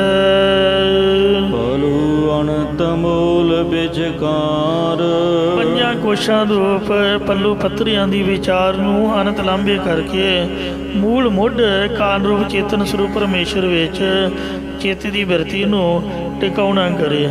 ਇਹੀ ਸਤਸੰਗਤ ਵਿੱਚੋਂ ਲਾਭ ਪ੍ਰਾਪਤ ਕਰੇ। ਸਰਬ ਕਲਾ ਲੈ ਆਪੇ ਰਹੈ, ਸਾਰੀਆਂ ਸ਼ਕਤੀਆਂ ਨੂੰ ਲੈ ਕੇ ਆਪਣੇ ਆਪ ਦੇ ਵਿੱਚ ਸਥਿਤ ਰਹਿਣਾ ਕਰੇ। ਅਤੇ ਮਨ ਮਾਨਕ ਰਤਨ ਮਹਿੰਗੋ ਹੈ, ਮਨ ਨੂੰ ਮਾਨਕਵਤ ਸ਼ੁੱਧ ਕਰਕੇ ਰਤਨਾ ਭਾਵ ਵੈਰਾਗ ਆਦਿਕ ਸ਼ੁਭ ਗੁਣਾ ਰੂਪ ਰਤਨਾਂ ਵਿੱਚ ਗੁੰਦ ਕੇ ਰੱਖਣਾ ਕਰੇ। ਮਸਤਕ ਪਦਮ ਦੁਆਲ ਮਣੀ, ਜਿਸ ਮਸਤਕ ਸ਼੍ਰੋਮਣੀ ਸਤਸੰਗਤ ਰੂਪ ਪਦਮ ਕਵਲ ਫੁੱਲ ਦੇ ਆਲੇ ਦੁਆਲੇ ਕਰੁਣਾ ਮੁਦਤਾ ਮੈਤਰੀ ਰੂਪ ਮਣੀਆਂ ਹਨ। ਮਾਹੇ ਨਿਰੰਜਨ ਤ੍ਰਿਭਵਨ ਧਨੀ, ਉਸ ਸਤਸੰਗਤ ਦੇ ਵਿੱਚ ਤਿੰਨਾਂ ਭਵਨਾਂ ਦਾ ਮਾਲਕ ਨਿਰੰਜਨ ਮਾਇਆ ਕਾਲਕ ਤੋਂ ਰਹਿਤ ਸ਼ੁੱਧ ਸਰੂਪ ਪਰਮੇਸ਼ਰ ਖੁਦ ਹੀ ਆਪ ਵਸਦਾ ਹੈ। ਪੰਜ ਸ਼ਬਦ ਨਿਰਮਾਇਲ ਬਾਜੇ, ਉੱਥੇ ਪੰਜ ਆਵਾਜ਼ਾਂ ਪੰਜ ਸਾਜ਼ਾਂ ਦੀਆਂ ਆ ਰਹੀਆਂ ਨੇ। ਸਤਸੰਗਤ ਦੇ ਵਿੱਚ ਸਰੰਦਾ ਵੱਜਦਾ ਹੈ। ਜਿਹੜਾ ਰਬਾਬ ਹੈ, ਰਬਾਬ ਇਹ ਸਤਿਗੁਰੂ ਨਾਨਕ ਦੇਵ ਮਹਾਰਾਜ ਦਾ ਸਾਜ਼ ਹੈ। ਇਸ ਦੀ ਕਾਢ ਸਤਿਗੁਰੂ ਨਾਨਕ ਦੇਵ ਜੀ ਨੇ ਕੱਢੀ ਤੇ ਰਬਾਬ ਦੀ ਤੰਦੀ ਤੇ ਮਹਾਰਾਜ ਨੇ ਗੁਰਬਾਣੀ ਨੂੰ ਗਾਇਆ। ਅਰੇ ਸਵਰਗਾਂ ਦੇ ਦੇਵਤਿਆਂ ਨੇ ਜਿਹੜਾ ਫਰੰਦਾ ਰਬਾਬੀ ਸੀ ਉਹਦੇ ਰਾਹੀਂ ਗੁਰੂ ਸਾਹਿਬ ਜੀ ਨੂੰ ਬਿਨਾਂ ਪੈਸੇ ਤੋਂ ਭੇਟਾ ਕੀਤਾ। 7.5 ਰੁਪਈਏ ਮਰਦਾਨੇ ਨੇ ਦਿੱਤੇ ਬੇਬੇ ਨਾਨਕੀ ਕੋਲ ਲੈ ਕੇ, ਪਰ ਉਹ ਖੁਦ ਆਪ ਪਿਆਰ ਨਾਲ ਭੇਟਾ ਕਰਨ ਲਈ ਆਇਆ। ਕਿਉਂ ਸਾਰੀ ਉਮਰ ਮਰਦਾਨੇ ਨੇ ਰਬਾਬ ਵਜਾਇਆ ਜਿਸ ਦਾ ਗੁਣ ਸ੍ਰੀ ਗੁਰੂ ਨਾਨਕ ਦੇਵ ਜੀ ਨੇ ਬਖਸ਼ਿਆ ਸੀ। ਤੇ ਉਸ ਰਬਾਬ ਦੀ ਤੰਦੀ ਤੇ ਮਹਾਰਾਜ ਨੇ ਕੀਰਤਨ ਗਾਇਆ। ਗੁਰਬਾਣੀ ਦਾ ਕੀਰਤਨ ਜੋ ਗੁਰਦੁਆਰੇ ਸਾਹਿਬ ਹੁੰਦਾ ਹੈ, ਇੱਕ ਓੰਕਾਰ ਤੋਂ ਲੈ ਕੇ 18 10 20 ਤੱਕ ਗੁਰਬਾਣੀ ਸਾਹਿਬ ਨੇ ਉਚਾਰੀ ਹੈ। ਇਹਦੇ 'ਚ ਅੱਧਾ ਹਿੱਸਾ ਬੀਬੀਆਂ ਦਾ ਹੈ, ਕਿਉਂਕਿ ਬੇਬੇ ਨਾਨਕੀ ਦੇ ਘਰੋਂ ਕਿਰਤ ਕਮਾਈ ਦੀ ਮਾਇਆ ਲਈ ਸੀਗੀ 7.5 ਰੁਪਈਏ। ਦੌਲਤ ਖਾਂ ਨਵਾਬ ਦੀ ਕਮਾਈ ਸੀਗੀ, ਗੁਰੂ ਸਾਹਿਬ ਦੀ ਆਪਣੀ। ਮਾਰੇ ਕਹਿੰਦੇ ਵੀ ਇਹ ਤੁਰਕਾਂ ਮੁਸਲਮਾਨਾਂ ਤੋਂ ਨਹੀਂ ਆਪਾਂ ਮੰਗਣੀ, ਆਪਾਂ ਭੈਣ ਜੀ ਕੋਲ ਲੈ ਕੇ ਆਉਣੀ ਹੈ। ਸੱਚੀ ਸੁੱਚੀ ਕਮਾਈ ਦੇ ਨਾਲ ਕੀਰਤਨ ਦਾ ਸਾਜ਼ ਲਿਆਉਣਾ ਹੈ। ਇਹ ਉਹਦੇ ਬਾਪ ਨਾਲ ਕੀਰਤਨ ਗਾਉਂਦੇ ਰਹੇ। ਜਿਹੜਾ ਸਰੰਦਾ ਸੀ, ਸਰੰਦਾ ਇਹ ਸਤਿਗੁਰੂ ਅਰਜਨ ਦੇਵ ਮਹਾਰਾਜ ਨੇ ਕਾਢ ਕੱਢੀ। ਸਰੰਦਾ ਜਿਹੜਾ ਸਾਜ਼ ਹੈ ਇਹ ਸਤਿਗੁਰੂ ਅਰਜਨ ਦੇਵ ਸਾਹਿਬ ਜੀ ਦਾ ਹੈ। ਤੇ ਜਦੋਂ ਸੱਤਾ ਬਲਵੰਡਾ ਗੁੱਸੇ ਹੋ ਗਏ, ਗੁਰੂ ਸਾਹਿਬ ਆਪ ਬੜਾ ਸੋਹਣਾ ਸਰੰਦਾ ਵਜਾਉਂਦੇ ਸੀ। ਉਹ ਫਿਰ ਮਹਾਰਾਜ ਨੇ ਆਪ ਕੀਰਤਨ ਕੀਤਾ ਸੀ ਹਰਿਮੰਦਰ ਸਾਹਿਬ। ਤੇ ਬਾਬੇ ਬੁੱਢੇ ਨੂੰ ਆਖਿਆ ਤੂੰ ਤਊਸ ਫੜ। ਬਾਬਾ ਜੀ ਕਹਿੰਦਾ ਮੈਂ ਤਾਂ ਹਲ ਵਾਉਂਦਾ ਰਿਹਾ ਸਾਰੀ ਉਮਰ, ਇਹ ਤਊਸ ਫੜਨਾ ਕਿਵੇਂ ਆ, ਮੈਨੂੰ ਤਾਂ ਇੰਨਾ ਵੀ ਨਹੀਂ ਪਤਾ। ਮਰ ਕਹਿੰਦਾ ਵੇਖ ਇੰਝ ਫੜ, ਤੇ ਇਸ ਤਰ੍ਹਾਂ ਉਂਗਲਾਂ ਮਾਰਨੀਆਂ ਨੇ। ਤਊਸ ਬਾਬੇ ਬੁੱਢੇ ਨੂੰ ਫੜਾਇਆ। ਭਾਈ ਗੁਰਦਾਸ ਨੂੰ ਆਖਿਆ ਤੂੰ ਫੜ ਜੋੜੀ ਵਜਾ। ਸੰਗਤਾਂ ਨੂੰ ਆਖਿਆ ਵੀ ਫੜ ਲਓ ਜੋ ਕੁਝ ਹੱਥੀਂ ਆਉਂਦਾ। ਕਿਸੇ ਨੇ ਟੱਲੀਆਂ ਫੜ ਲਈਆਂ, ਕਿਸੇ ਨੇ ਛਾਣੇ ਫੜ ਲਏ। ਇਹੋ ਜਿਹਾ ਕੀਰਤਨ ਹੋਇਆ ਵੀ ਦੇਵਤੇ ਵੀ ਸੁਣਨ ਵਾਸਤੇ ਆਏ। ਅੰਮ੍ਰਿਤ ਰਸ ਚਰਿਆ। ਸਾਧ ਸੰਗਤ ਜੀ ਉਸ ਦਿਨ ਤੋਂ ਬਾਅਦ ਮਨ ਨੇ ਵਰ ਦਿੱਤਾ ਕਿ ਸਤ ਸੰਗਤ ਖੁਦ ਆਪ ਹੀ ਕੀਰਤਨ ਕਰਿਆ ਕਰੂਗੀ, ਇਹਨਾਂ ਮਰਾਸੀਆਂ ਨੂੰ ਕੋਈ ਮੂੰਹ ਨਹੀਂ ਲਾਊਗਾ। ਹਾਂ ਠੀਕ ਹੈ, ਆਪਦੀ ਲੋੜ ਨੂੰ ਆਉਣ ਜੀ ਆਇਆ। ਉਹ ਵੀ ਕੋਈ ਤੰਬਾਕੂ ਬੀੜੀ ਵਾਲਾ ਨਹੀਂ, ਕੋਈ ਕੇਸ ਕੱਟੇ ਵਾਲਾ ਨਹੀਂ। ਜੇ ਕੋਈ ਕਹੇ ਵੀ ਮੈਂ ਮਰਦਾਨੇ ਦੀ ਕੁਲ ਚੋਂ, ਮਰਦਾਨਾ ਗੁਰਮੁਖ ਸੀਗਾ, ਮਰਦਾਨੇ ਦੀ ਜਾਤ ਨਹੀਂ ਰਹੀ। ਗੁਰਦੁਆਰੇ ਆ ਕੇ ਜਾਤ ਮਿਟ ਜਾਂਦੀ ਹੈ। ਜਿਸ ਬੰਦੇ ਨੇ ਅੰਮ੍ਰਿਤ ਛਕ ਲਿਆ, ਗਾਤਰਾ ਪਾ ਲਿਆ, ਉਹਦੀ ਜਾਤ ਕਿੱਥੇ ਰਹਿ ਗਈ? ਗੁਰੂ ਨਾਨਕ ਸਾਹਿਬ ਦੇ ਚਰਨਾਂ 'ਚੋਂ ਮਰਾਸੀ ਨਹੀਂ ਰਿਹਾ ਜਾਂ ਮੁਸਲਮਾਨ ਨਹੀਂ ਰਿਹਾ। ਗੁਰੂ ਸਾਹਿਬ ਸੱਚੇ ਪਾਤਸ਼ਾਹ ਦੀ ਸੰਗਤ ਕਰਨ ਤੋਂ ਉਹ ਗੁਰੂ ਦਾ ਸਿੱਖ ਬਣ ਗਿਆ। ਜੇ ਕੋਈ ਕਹੇ ਵੀ ਮੈਂ ਮਰਾਸੀਆਂ ਦੇ ਕੁਲ 'ਚੋਂ ਆ ਜਾਂ ਮੈਂ ਮੁਸਲਮਾਨ, ਮੈਂ ਮਰਦਾਨੇ ਦੀ ਕੁਲ 'ਚੋਂ ਆ ਜੀ, ਮੈਨੂੰ ਟਾਈਮ ਦਿਓ, ਇਹ ਨਹੀਂ ਟਾਈਮ ਨੂੰ ਮਿਲਦਾ। ਕੇਸ ਰੱਖਣੇ ਪੈਂਦੇ ਨੇ, ਤੰਬਾਕੂ ਬੀੜੀ ਛੱਡਣਾ ਪੈਂਦਾ। ਫਿਰ ਅੰਮ੍ਰਿਤਧਾਰੀ ਗੁਰਸਿੱਖ ਹੀ ਸਟੇਜ ਉੱਪਰ ਕੀਰਤਨ ਕਰਦੇ ਸੋਹਣੇ ਲੱਗਦੇ ਨੇ। ਤੋ ਜਿਹੜੇ ਮੱਥਾ ਵੀ ਨਾ ਟੇਕਣ, ਮੈਂ ਪਹਿਲਾਂ ਵੀ ਬੇਨਤੀ ਕੀਤੀ ਵੀ ਮੁਸਲਮਾਨ ਇੰਨੇ ਕੱਟੜ ਹੁੰਦੇ ਨੇ, ਨਾ ਤੋਂ ਕੜਾਹ ਪ੍ਰਸ਼ਾਦ ਲੈਣਗੇ, ਕਦੇ ਵੇਖ ਲਿਓ।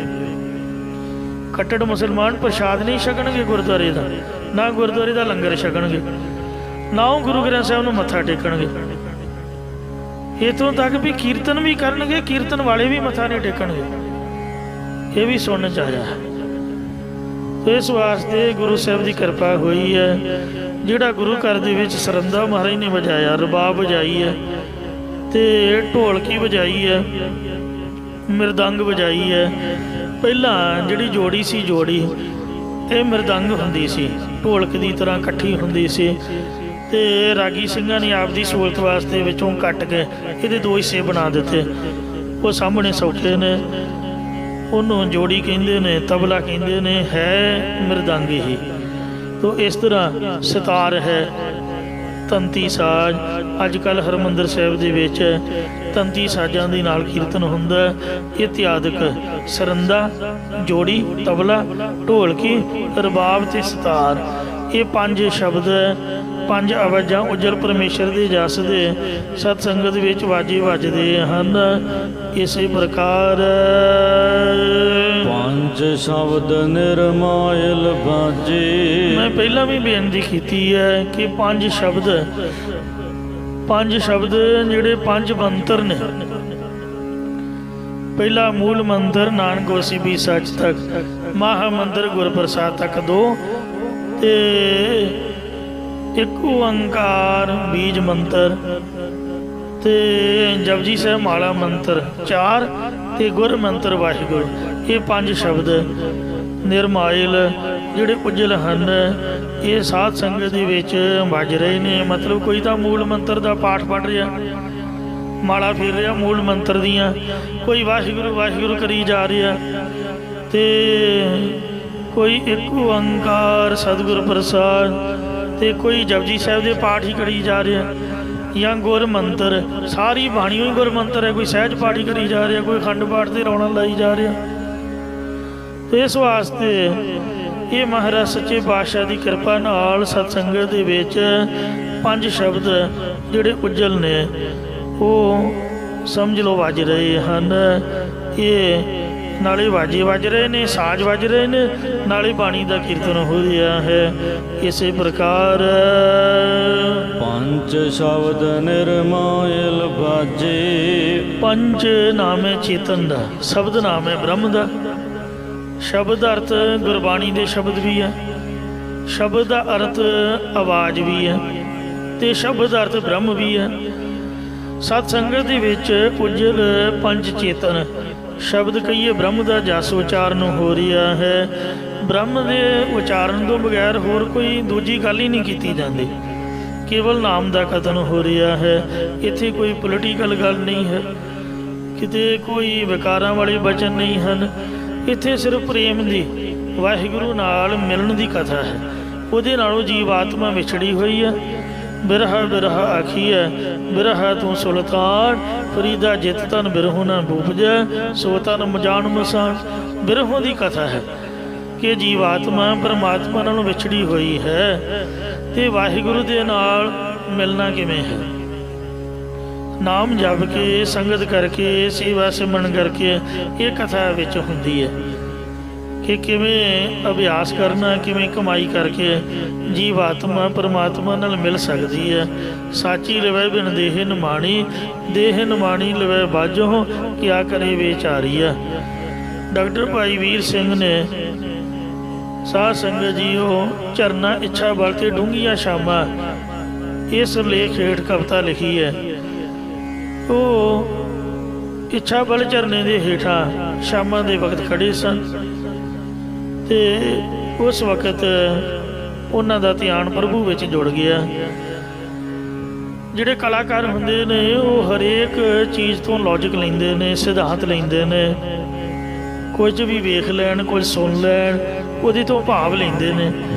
ਝਰਨੇ ਨੂੰ ਮੁਖਾਤਬ ਹੋ ਕੇ ਕਹਿਣ ਲੱਗੇ, ਜਿਵੇਂ ਬਾਬੇ ਫਰੀਦ ਨੇ ਕੋਇਲ ਨੂੰ ਮੁਖਾਤਬ ਹੋ ਕੇ ਪੁੱਛਿਆ, ਹਾਂ ਅੰਬਾਂ ਦੀ ਕੋਇਲ ਬੜਾ ਸੋਹਣਾ ਬੋਲਦੀ ਹੈ ਤੇ ਰੰਗ ਪਰ ਇਹਦਾ ਕਾਲਾ ਹੈ, ਉਹ ਰੌਲਾ ਹੀ ਪਾਈ ਜਾਏ, ਰੌਲਾ ਪਾਈ ਜਾਏ।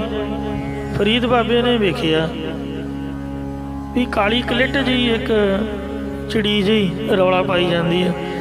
ਬਾਬਾ ਜੀ ਕਹਿਣ ਲੱਗੇ, ਹੇ ਕੋਇਲ ਤੂੰ ਬੋਲਦੀ ਤਾਂ ਬੜਾ ਸੋਹਣਾ ਹੈ, ਪਰ ਰੰਗ ਤੇਰਾ ਕਿਉਂ ਇੰਨਾ ਸੜਿਆ ਫੂਕਿਆ ਜਿਹਾ, ਕਾਲਾ ਕਿਉਂ ਹੋਇਆ ਪਿਆ, ਦੱਸੇਂਗੀ ਮੈਨੂੰ ਭਲਾ? ਉਹਦੇ ਤੋਂ ਲੌਜਿਕ ਲਿਆ, ਸਿਧਾਂਤ ਲਿਆ। ਕਾਲੀ ਕੋਇਲ ਤੂੰ ਕਿਤ ਗੁਣ ਕਾਲੀ। ਹੁਣ ਕੋਇਲ ਨੇ ਥੋੜ੍ਹੀ ਬੋਲਣਾ ਹੋਇਆ, ਉਹ ਤਾਂ ਪੰਛੀ ਹੈ, ਉਹ ਤਾਂ ਜਾਨਵਰ ਨੂੰ ਕੀ ਪਤਾ, ਉਹ ਤਾਂ ਅੰਬਾਂ ਦੇ ਦੁਆਲੇ ਬੋਲ ਰਹੀ ਹੈ, ਉਹਦਾ ਧਿਆਨ ਤਾਂ ਅੰਬਾਂ ਦੇ ਵਿੱਚ ਹੈ। ਪਰ ਬਾਬੇ ਫਰੀਦ ਦਾ ਧਿਆਨ ਪ੍ਰਭੂ ਦੇ ਵਿੱਚ ਜੁੜ ਗਿਆ। ਆਪ ਹੀ ਉੱਤਰ ਦਿੰਦੇ ਨੇ, ਕਹਿੰਦੇ ਆਪਣੇ ਪ੍ਰੀਤਮ ਕਹਿ ਹੂੰ ਬਿਰਹਿ ਜਾਲੀ। ਇਹ ਬਾਬਾ ਮੈਂ ਆਪਦੇ ਪਿਆਰੇ ਦੇ ਵਿਛੋੜੇ ਵਿੱਚ ਸੜੀ ਪਈ ਹਾਂ। ਤੋ ਬਾਬੇ ਨੇ ਵੀ ਸਰੀਰ ਸੁਕਾ ਲਿਆ ਸੀਗਾ, ਨਾ ਰੋਟੀ ਨਾ ਪਾਣੀ, ਨਾ ਸੌਣਾ ਨਾ ਬਹਿਣਾ। ਫਰੀਦਾ ਤਨ ਸੁੱਕਾ ਪਿੰਜਰ ਥੀਆ, ਤਲੀਆਂ ਖੁੰਡੈ ਕਾਗ, ਅਜ ਐਸੋ ਰੱਬ ਨਾ ਬਹੁੜਿਓ, ਦੇਖ ਬੰਦੇ ਕੇ ਭਾਗ। ਸੁੱਤੇ ਪਏ ਰਾਤ ਨੂੰ ਪੁੰਜੇ, ਫਰੀਦਾ ਇੱਟ ਸਿਰਾਣੇ ਹੋਏ ਸਵਣ। ਪੁੰਜੇ ਬਰਸਾਤਾਂ ਦੇ ਵਿੱਚ ਤਾਂ 100 ਕੀੜੇ ਕਾਢੇ ਹੁੰਦੇ ਨੇ। ਕਾਵਾਂ ਨੇ ਤਾਂ ਠੂੰਗੇ ਮਾਰਨੇ ਸੀਗੇ, ਬੈਠੇ ਬੈਠੇ ਤੇ ਵਰਮੀ ਜੰਮ ਗਈ, ਮਿੱਟੀ ਜੰਮ ਗਈ, ਤੇ ਉਹ ਕਾਵਾਂ ਚਮਕੀਲੀਆਂ ਚੀਜ਼ਾਂ ਵੇਖ ਕੇ ਅੱਖਾਂ 'ਚ ਠੂੰਗੇ ਮਾਰੇ। ਫਿਰ ਬਾਬਾ ਜੀ ਵੈਰਾਗ ਦੇ ਵਿੱਚ ਬੋਲੇ ਵੀ ਉਹ ਭਲਿਆ ਲੋਕਾ, ਤੂੰ ਮਾਸ ਤਾਂ ਚੁੰਡ ਲਿਆ, ਅੱਖਾਂ ਤਾਂ ਰਹਿਣ ਦੇ, ਰੱਬ ਦੇ ਦਰਸ਼ਨ ਮੈਂ ਕਿਹਦੇ ਨਾਲ ਕਰਾਂਗਾ। ਤੋ ਇਸ ਤਰ੍ਹਾਂ ਆਸ ਲਾ ਕੇ ਬੈਠੇ ਨੇ ਵਾਹਿਗੁਰੂ ਦੀ ਪ੍ਰਾਪਤੀ ਦੀ। ਕਿੰਨਾ ਪਿਆਰ ਹੈ। ਫਰੀਦਾ ਇੱਟ ਸਿਰਾਣੇ ਭੋਏ ਸਾਹਮਣੇ, ਕੀੜਾ ਲੜਿਓ ਮਾਸ। ਕੀੜਾ, ਲੋਕ ਸੱਪ ਨੂੰ ਸੱਪ ਨਹੀਂ ਕਹਿੰਦੇ, ਇਹ ਨਹੀਂ ਕਹਿੰਦੇ ਸੱਪ ਆ ਗਿਆ, ਕਹਿੰਦੇ ਕੀੜਾ। ਸੱਪ ਲੜ ਗਿਆ ਨਹੀਂ ਕਹਿੰਦੇ, ਕਹਿੰਦੇ ਕੀੜਾ ਲੜ ਗਿਆ। ਕੱਖ ਲੱਗ ਗਿਆ ਨਹੀਂ ਕਹਿੰਦੇ, ਕਹਿੰਦੇ ਕੀੜਾ ਲੱਗ ਗਿਆ। ਉਹ ਸੱਪ ਨੂੰ ਕੀੜਾ ਕਹਿੰਦੇ ਨੇ। ਕੀੜਾ ਲੜਿਓ ਮਾਸ, ਸੱਪ ਨੇ ਡੰਗ ਮਾਰਿਆ ਹੋਊਗਾ, ਜਿਸ ਤੱਕ ਮੇਰਾ ਖਿਆਲ ਹੈ। ਤੇ ਕੀੜੇ ਦੀ ਦੰਦੀ ਨੂੰ ਤਾਂ ਫਰੀਦ ਦਾ ਮਾਸ ਹੀ ਇੰਨਾ ਮੋਟਾ ਹੋਇਆ ਪਿਆ ਸੀ, ਉਹਦੇ ਨਾਲ ਕਾਹਦਾ ਦਰਦ ਹੋਣਾ ਸੀਗਾ। ਉਹ ਵੈਸੇ ਕਾਲੇ ਕੀੜੇ ਵੀ ਜਿਹੜੇ ਹੁੰਦੇ ਨੇ ਟਾਹਲੀਆਂ ਥੱਲੇ, ਉਹ ਵੀ ਦੰਦੀ ਭਰ ਲੈਂਦੇ ਨੇ, ਤੇ ਇੰਨੇ ਕੱਟੜ ਹੁੰਦੇ ਉਹ ਛੱਡਦੇ ਨਹੀਂ। ਉਹਨਾਂ ਨੂੰ ਤੋੜ ਕੇ 2 ਟੋਟੇ ਕਰ ਦਿਓ, ਪਰ ਦੰਦੀ ਨਹੀਂ ਛੱਡਣਗੇ। ਇਹੋ ਜਿਹਾ ਮੋਟਾ ਕੀੜਾ ਜਾਂ ਸੱਪ ਕਹਿ ਲਓ। ਕੀੜਾ ਲੜਿਓ ਮਾਸ, ਅਜ ਐਸੋ ਰੱਬ ਨਾ ਬਹੁੜਿਓ। ਫਰੀਦਾ ਇੱਟ ਸਿਰਾਣੇ ਭੋਏ ਸਵਣ, ਕੀ ਲੜਿਓ ਮਾਸ। ਇਤੜਿਆਂ ਯੁੱਗ ਵਾਪਰੇ ਇਕਤ ਭਇਆ ਪਾਸ। ਇੱਕੋ ਪਾਸੇ ਪਿਆ ਕਹਿੰਦੇ ਕਿੰਨੇ ਯੁੱਗ ਵਾਪਰ ਗਏ। ਇਉਂ ਫਰੀਦ ਸਾਹਿਬ ਜੀ ਦਾ ਮਨ ਵਾਹਿਗੁਰੂ ਦੇ ਵਿੱਚ ਜੁੜਿਆ ਰਿਹਾ। ਤੇ ਕੋਇਲ ਨੂੰ ਪੁੱਛਿਆ, ਉਹਦਾ ਧਿਆਨ ਤਾਂ ਅੰਬਾਂ ਵਿੱਚ ਸੀਗਾ, ਪਰ ਉਹਦੇ ਤੋਂ ਧਿਆਨ ਵਾਹਿਗੁਰੂ ਵੱਲ ਆਇਆ। ਕਹਿੰਦੇ ਵੀ ਮੈਂ ਰੱਬ ਦੇ ਵਿਛੋੜੇ ਵਿੱਚ ਆਪਣੇ ਪਤੀ ਦੇ ਪਿਆਰ ਵਿੱਚ ਸੜੀ ਪਈ। ਤੋ ਬਾਬਾ ਫਰੀਦ ਸਾਹਿਬ ਨੇ ਵੀ ਸਰੀਰ ਸਾਧ ਸੰਗਤ ਜੀ ਸਿਖਾ ਕੇ ਰੱਬ ਦੇ ਵਿਛੋੜੇ ਵਿੱਚ ਫਰੀਦਾ ਰੱਤੀ ਰਾਤ ਨਾ ਨਿਕਲਿਆ, ਜੀ ਤਨ ਚੀਰੇ ਕੋਈ ਲਹੂ ਸੁਕਾ ਲਿਆ। ਕਹਿੰਦੇ ਚੀਰ ਕੇ ਵੇਖ ਲਓ, ਖੂਨ ਨਹੀਂ ਨਿਕਲੂਗਾ। ਇੰਨਾ ਵੇਖੋ ਬਾਬਾ ਜੀ ਨੇ ਪਿੰਜਰ ਬਣਾ ਲਿਆ। ਫਰੀਦਾ ਰਤੀ ਰਤ ਨਾ ਨਿਕਲੇ, ਜੇ ਤਨ ਜੋ ਤਨ ਚੀਰੇ ਕੋਏ। ਤੇ ਜੋ ਤਨ ਰਤੇ ਰੱਬ ਸਿਓ, ਤੇ ਤਨ ਰਤ ਨਾ ਹੋਏ। ਤੋ ਇਉਂ ਬਾਬਾ ਫਰੀਦ ਸਾਹਿਬ ਜੀ ਦਾ ਮਨ ਪਿਆਰ ਵੈਰਾਗ ਦੇ ਵਿੱਚ ਰਹਿੰਦਾ ਹਮੇਸ਼ਾ। ਭਾਈ ਵੀਰ ਸਿੰਘ ਵੀ ਬ੍ਰਹਮ ਗਿਆਨੀ ਸਨ, ਤੇ ਬੜੇ ਆਲਾ ਕਿਸਮ ਦੇ ਕਵੀ ਤੇ ਬੜੇ ਉੱਚ ਕੋਟੀ ਦੇ ਲੇਖਕ ਸਨ। ਉਹਨਾਂ ਚੰਡੀਗੜ੍ਹ ਦੇ ਵਿੱਚ ਇੱਛਾ ਬਲ ਚਰਨਾ ਤੇ ਡੂੰਘੀਆਂ ਸ਼ਾਮਾਂ ਹੇਠ ਸਰਲੇਖ ਹੇਠ ਕਵਿਤਾ ਰਚਦਿਆਂ ਸ਼ਾਮਾਂ ਦੇ ਵਕਤ ਉਹਨੂੰ ਮੁਖਾਤਬ ਹੋ ਕੇ ਪੁੱਛਿਆ ਕਿ ਇਹ ਚਰਨਿਆ, ਸਾਰੇ ਲੋਕ ਜਿੰਨੇ ਵਿਜ਼ਟਰ ਆਏ ਸੀ ਪਾਰਕ ਦੇ ਵਿੱਚ ਸਾਰੇ ਚਲੇ ਗਏ, ਪੰਛੀ ਵੀ ਚਲੇ ਗਏ, ਤੇ ਤੂੰ ਅਜੇ ਵੀ ਚੱਲੀ ਜਾ ਰਿਹਾ, ਤੂੰ ਕਿਉਂ ਨਹੀਂ ਬੰਦ ਹੋਇਆ? ਉਹਨੇ ਕੀ ਜਵਾਬ ਦਿੱਤਾ? ਹੁਣ ਝਰਨੇ ਨੇ ਥੋੜ੍ਹਾ ਬੋਲਣਾ ਹੋਇਆ। ਭਾਈ ਵੀਰ ਸਿੰਘ ਨੇ ਵਾਹਿਗੁਰੂ ਦੇ ਪਿਆਰ 'ਚ ਇੱਕ ਉਪਦੇਸ਼ ਲਿਆ ਚਰਨੇ ਤੋਂ, ਉਹਦੀ ਆਵਾਜ਼ ਵਿੱਚ ਆਪ ਵੀ ਉਤਰ ਦਿੰਦੇ ਨੇ, ਕਹਿੰਦੇ ਨੇਹੋਂ ਵਾਲੇ ਨੈਣਾ ਕੀ ਨੀਂਦਰ, ਉਹ ਦਿਨੇ ਰਾਤ ਪਏ ਬਹਿੰਦੇ। ਇਹ ਭਾਈ ਸਾਹਿਬ ਤੈਨੂੰ ਕੀ ਪਤਾ, ਤੂੰ ਤਾਂ ਸੁੱਤਾ ਰਹਿਣਾ ਰੋਟੀਆਂ ਖਾ ਕੇ। ਮੈਨੂੰ ਆਪਦੇ ਪਿਆਰੇ ਨਾਲ ਪਿਆਰ ਹੈ, ਵਿਛੋੜੇ ਦੀ ਤੜਪ ਹੈ, ਮੈਂ ਆਪਦੇ ਅਸਲੇ ਸਮੁੰਦਰ ਨਾਲੋਂ ਵਿਛੜਿਆ ਹੋਇਆ। ਸੂਰਜ ਦੀ ਤਪਸ਼ ਦੇ ਨਾਲ ਸਮੁੰਦਰ ਦਾ ਪਾਣੀ ਭਾਵ ਬਣ ਕੇ ਉੱਡ ਕੇ ਬੱਦਲ ਰੂਪ 'ਚ ਇਕੱਠਾ ਹੁੰਦਾ। ਉਹ ਫਿਰ ਬੱਦਲ ਹਵਾ ਦੇ ਨਾਲ ਮੈਦਾਨੀ ਇਲਾਕੇ ਵਿੱਚ ਆਉਂਦੇ ਨੇ। ਰੱਬ ਦੀ ਕਿਰਪਾ, ਕੁਦਰਤ ਹੈ ਭਗਵਾਨ ਦੀ, ਪਹਾੜਾਂ ਨਾਲ ਟਕਰਾ ਕੇ ਤੇ ਜਿੱਥੇ ਲੋੜ ਹੁੰਦੀ ਹੈ ਉੱਥੇ ਬਾਰਿਸ਼ ਕਰਦੇ ਨੇ। ਉਹ ਜਿਹੜਾ ਬਾਰਿਸ਼ ਦਾ ਪਾਣੀ ਹੈ ਉਹੀ ਸਾਰਾ ਫਿਰ ਇਕੱਠਾ ਹੋ ਗਿਆ। ਤੇ ਉਹ ਝਰਨਾ ਵੀ ਕਹਿੰਦਾ ਮੈਂ ਸਮੁੰਦਰ ਨਾਲੋਂ ਵਿਛੜਿਆ ਹੋਇਆ, ਤੇ ਜਿੰਨਾ ਚਿਰ ਮੈਂ ਆਪਦੇ ਅਸਲੇ ਸਮੁੰਦਰ 'ਚ ਨਹੀਂ ਪੈ ਜਾਂਦਾ ਉਹਨਾਂ ਚਿਰ ਮੈਂ ਚੱਲਦਾ ਰਹੂੰ, ਦਿਨੇ ਰਾਤ ਚੱਲੂਗਾ। ਜਿੰਨੇ ਪਹੁੰਚਣਾ ਹੋਵੇ ਮੰਜ਼ਿਲ 'ਤੇ, ਹਜ਼ੂਰ ਸਾਹਿਬ ਪਹੁੰਚਣ ਵਾਲੀ ਰੇਲ ਗੱਡੀ ਲਗਾਤਾਰ 3 ਦਿਨ ਤੇ 2 ਰਾਤਾਂ ਚੱਲਦੀ ਹੈ, ਫਿਰ ਜਾ ਕੇ ਹਜ਼ੂਰ ਸਾਹਿਬ ਉਹ ਪਹੁੰਚਾਉਂਦੀ ਹੈ। ਜੇ ਉਹ ਕਹੇ ਵੀ ਮੈਂ ਰਾਹ ਦੇ ਵਿੱਚ ਸੌਂ ਜਾਵਾਂ ਫਿਰ ਤਾਂ ਆਪਾਂ ਪਹੁੰਚ ਗਏ। ਤੇ ਇਸੇ ਤਰ੍ਹਾਂ ਜਿਹੜੇ ਹਵਾਈ ਜਹਾਜ਼ ਆਸਟ੍ਰੇਲੀਆ ਨੂੰ, ਅਮਰੀਕਾ ਨੂੰ, ਇੱਕ ਪਾਸੇ ਆਪਾਂ, ਦੂਜੇ ਪਾਸੇ ਆਸਟ੍ਰੇਲੀਆ ਅਮਰੀਕਾ ਹੈ। ਤੋ ਜੇ ਉਹ ਕਹਿਣ ਵੀ ਰਾਹ ਦੇ ਵਿੱਚ ਸੌਂ ਜਾਈਏ ਤੇ ਫਿਰ ਤਾਂ ਗੱਲ ਬਣ ਗਈ। 22 ਘੰਟੇ ਦੀ ਫਲਾਈਟ ਕਰਕੇ ਉਹ ਆਪਦੀ ਮੰਜ਼ਿਲ 'ਤੇ ਪਹੁੰਚਦੇ ਨੇ। ਇੰਝ ਜਿਨ੍ਹਾਂ ਵਿਛੜਿਆਂ ਨੂੰ ਮਿਲਣਾ ਹੁੰਦਾ ਹੈ, ਕਈ ਏਜੰਟਾਂ ਨੂੰ ਉਹ ਮੈਂ ਵੇਖਿਆ, ਮਾਲਟਨਿਕ ਬੀਬੀ ਵਿਚਾਰੀ ਤੁਰੀ ਫਿਰੇ, ਉਹਦਾ ਚਿਹਰਾ ਬੜਾ ਉੱਡਿਆ ਰਿਹਾ। ਤੇ ਸਵੇਰ ਮੈਂ ਕਿਹਾ ਭੈਣਾ ਕਿਹਨੂੰ ਲੱਭ ਰਹੀ ਆ? ਕਹਿੰਦੀ ਵੀਰਾ ਵੀ ਮੇਰੇ ਕੋਲ ਪੈਸੇ ਨਹੀਂ ਹੈ ਤੇ ਕਾਰਡ ਨਹੀਂ ਹੈ। ਉਹ ਫੋਨ ਜੇ ਲੱਗੇ ਸੀਗੇ, ਮੈਂ ਕਿਹਾ ਲੈ ਕਾਰਡ। ਉਹਨੂੰ ਪੁੱਛਿਆ, ਕਹਿੰਦੀ ਘਰ ਵਾਲਾ ਮੇਰਾ ਅਮਰੀਕਾ ਤੇ 25 ਸਾਲ ਹੋ ਗਏ ਵਿਛੜਿਆਂ ਨੂੰ। ਤੇ ਮੈਂ ਕਿਹਾ ਵੀ ਇੱਥੇ ਕਿਵੇਂ? ਕਹਿੰਦੇ ਕੋਈ ਲਾ ਗਿਆ, 35 ਲੱਖ ਰੁਪਈਆ ਉਹਦੀ ਬੋਝੀ 'ਚ ਪਾਇਆ। ਮੈਂ ਕਿਹਾ ਹੈ ਇੰਨਾ ਪੈਸਾ? ਕਹਿੰਦੀ ਵੀਰਾ ਤੈਨੂੰ ਕੀ ਪਤਾ, ਜੇ 35 ਲੱਖ ਨਾਲ ਮੇਰਾ ਵਿਛੜਿਆ ਘਰ ਵਾਲਾ ਮੈਨੂੰ ਮਿਲ ਜਾਏ, ਅਜੇ ਮੈਂ ਅਮਰੀਕਾ ਪਹੁੰਚਣਾ, ਮੈਂ ਫੋਨ ਕਰਨਾ, ਗੱਡੀ ਲੈਣ ਆਊਗੀ, ਤੇ 35 ਲੱਖ ਦੀ ਬਜਾਏ ਭਾਵੇਂ 35 ਕਰੋੜ ਕਿਉਂ ਨਾ ਸਾੜਨਾ ਪਏ, ਵਹਾਉਣਾ ਪਏ, ਪੈਸੇ ਦੀ ਕੋਈ ਕੀਮਤ ਨਹੀਂ ਹੈ। ਤੋ ਇਸ ਵਾਸਤੇ ਇਹ ਤਾਂ ਹੱਥਾਂ ਦੀ ਮੈਲ ਹੈ, ਕਦੀ ਆ ਗਿਆ ਕਦੀ ਚਲਾ ਗਿਆ। ਮੈਂ ਹੈਰਾਨ ਰਹਿ ਗਿਆ ਵੀ ਵੇਖੋ ਇਹਦਾ ਦਿਲੋਂ ਕਿੰਨਾ ਨੇਹ ਹੈ। ਤੋ ਇਸ ਪ੍ਰਕਾਰ ਭਾਈ ਵੀਰ ਸਿੰਘ ਤੈਨੂੰ ਕੀ ਪਤਾ ਉਹਨਾਂ ਦੀਆਂ ਅੱਖਾਂ 'ਚ ਨੀਂਦਰ ਕਿੱਥੇ ਆ? ਉਹਦਾ 35 40 50 ਲੱਖ ਰੁਪਈਆ ਦੇ ਕੇ ਆਪਦੇ ਵਿਛੜਿਆਂ ਨੂੰ ਮਿਲਦੇ ਨੇ। ਤੋ ਜਿਨ੍ਹਾਂ ਨੂੰ ਅਨੁਭਵ ਹੋ ਗਿਆ ਵਿਛੋੜੇ ਦਾ ਦੁੱਖ, ਉਹਨਾਂ ਨੂੰ ਪੁੱਛ ਕੇ ਵੇਖ, ਵਿਛੋੜਾ ਸੁਣੇ ਦੁੱਖ ਵਿਣ ਡਿਠੇ ਮਰਿਓ, ਬਾਝ ਪਿਆਰੇ ਆਪਣੇ ਬਿਰਹੀ ਨਾ ਧੀਰੋਜ। ਉਹਨਾਂ ਨੂੰ ਧੀਰਜ ਨਹੀਂ ਆਉਂਦੀ ਹੈ ਦਰਸ਼ਨਾਂ ਤੋਂ ਬਗੈਰ। ਤੋ ਮੈਂ ਉਹਨਾਂ ਚਿਰ ਵਗਦਾ ਰਹੂੰ। ਤੋ ਭਾਈ ਵੀਰ ਸਿੰਘ ਨੇ ਲੌਜਿਕ ਲਿਆ ਵੀ ਇਨਸਾਨ ਹੀ ਹੈ ਜਿਹੜਾ ਗਾਫਲਤਾਈ ਦੀ ਨੀਂਦ ਸੁੱਤਾ ਰਹਿੰਦਾ ਹੈ। ਤੋ ਮਹਾਰਾਜ ਨੇ ਫਰਮਾਇਆ ਜਾਗ ਲੇਹੋ ਰੇਵਣਾ ਜਾਗ ਲੇਹੋ, ਕਹਾਂ ਗਾਫਲ ਸੋਇਆ, ਜੋ ਤਨ ਉਪਜਿਆ ਸਾਂਗੀ ਸੋ ਵੀ ਸੰਗ ਨਾ ਹੋਇਆ। ਜੇ ਕਹੀਏ ਵੀ ਬਾਬੇ ਨੂੰ ਸੌਣ ਦਿਓ, ਆ ਤਰਕਸ਼ੀਲ ਸੁਸਾਇਟੀ ਇਹੀ ਗੱਲਾਂ ਕਰਦੀ ਆ ਵੀ ਤੋਤੇ ਵਰਗੀ ਰੱਟ, ਇਹਦੇ ਸੌਣ ਵੀ ਦਿਓ ਬਾਬੇ ਨੂੰ। ਤੇ ਸਾਧ ਸੰਗਤ ਜੀ ਵੇਖੋ ਫੈਕਟਰੀਆਂ ਚੱਲਦੀਆਂ, ਜਿਹੜੇ ਡਰਾਈਵਰ ਨੇ ਉਹ ਦਿਨ ਰਾਤ ਚੱਲਦੇ ਨੇ, ਕਿਉਂ? ਬਾਬੇ ਦੀ ਪ੍ਰਾਪਤੀ ਵਾਸਤੇ ਵੀ ਤਾਂ ਫਿਰ ਕੰਟੀਨਿਊਟੀ ਚਾਹੀਦੀ ਹੈ ਨਾ। ਜਿੰਨਾ ਸਾਸ ਗਰਾਸ ਨਾ ਵਿਸਰੈ, ਹਰ ਨਾਮਾ ਮਨ ਮੰਤ, ਤਨ ਸਿਸੀ ਨਾਨਕਾ ਪੂਰਨ ਸੋਈ ਸੰਤ। ਇਹ ਨਹੀਂ ਵੀ ਉਹ ਸੌਂਦੇ ਨਹੀਂ, ਨੀਂਦ ਆਉਂਦੀ ਹੋਈ ਨਹੀਂ ਹੈ। ਮੈਂ ਬਿਨ ਗੁਰ ਦੇਖੇ ਨੀਂਦ ਨਾ ਆਵੇ, ਤੇ ਮੈਂ ਨੀਰ ਵਹਿ ਵਹਿ ਚੱਲਿਆ ਜੀ, ਅੱਖਾਂ 'ਚੋਂ ਪਾਣੀ ਵਗਣਾ, ਇਹ ਵਿਰਾਗ ਦੀ ਨਿਸ਼ਾਨੀ ਹੈ। ਤੋ ਇਸ ਤਰ੍ਹਾਂ ਜਿਹੜੇ ਗੁਰਮੁਖ ਨੇ ਪਿਆਰ ਅਤੇ ਵਿਰਾਗ ਦੇ ਵਿੱਚ ਰਹਿੰਦੇ ਨੇ, ਆਪਾਂ ਵਿਚਾਰ ਕਰ ਰਹੇ ਸੀ। ਪੰਜ ਸ਼ਬਦ ਨਿਰਮਾਇਲ ਬਾਜੇ, ਸਤ ਸੰਗਤ ਦੇ ਵਿੱਚ ਚੇਤਨ ਪੰਜ ਸ਼ਬਦ ਬ੍ਰਹਮ ਦਾ ਜਸ ਉਚਾਰਨ ਹੁੰਦਾ ਰਹਿੰਦਾ ਲਗਾਤਾਰ। ਜਸ ਰੂਪੀ ਸੋ ਮਹਾਰਾਜ ਦਾ ਕੀਰਤਨ ਹੁੰਦਾ ਰਹਿੰਦਾ ਹੈ। ਕੀਰਤਨ ਨਾਮ ਹੈ ਜਸ ਦਾ, ਕਥਾ ਵੀ ਕੀਰਤਨ ਜਸ, ਬਾਣੀ ਦਾ ਪਾਠ ਵੀ ਜਸ।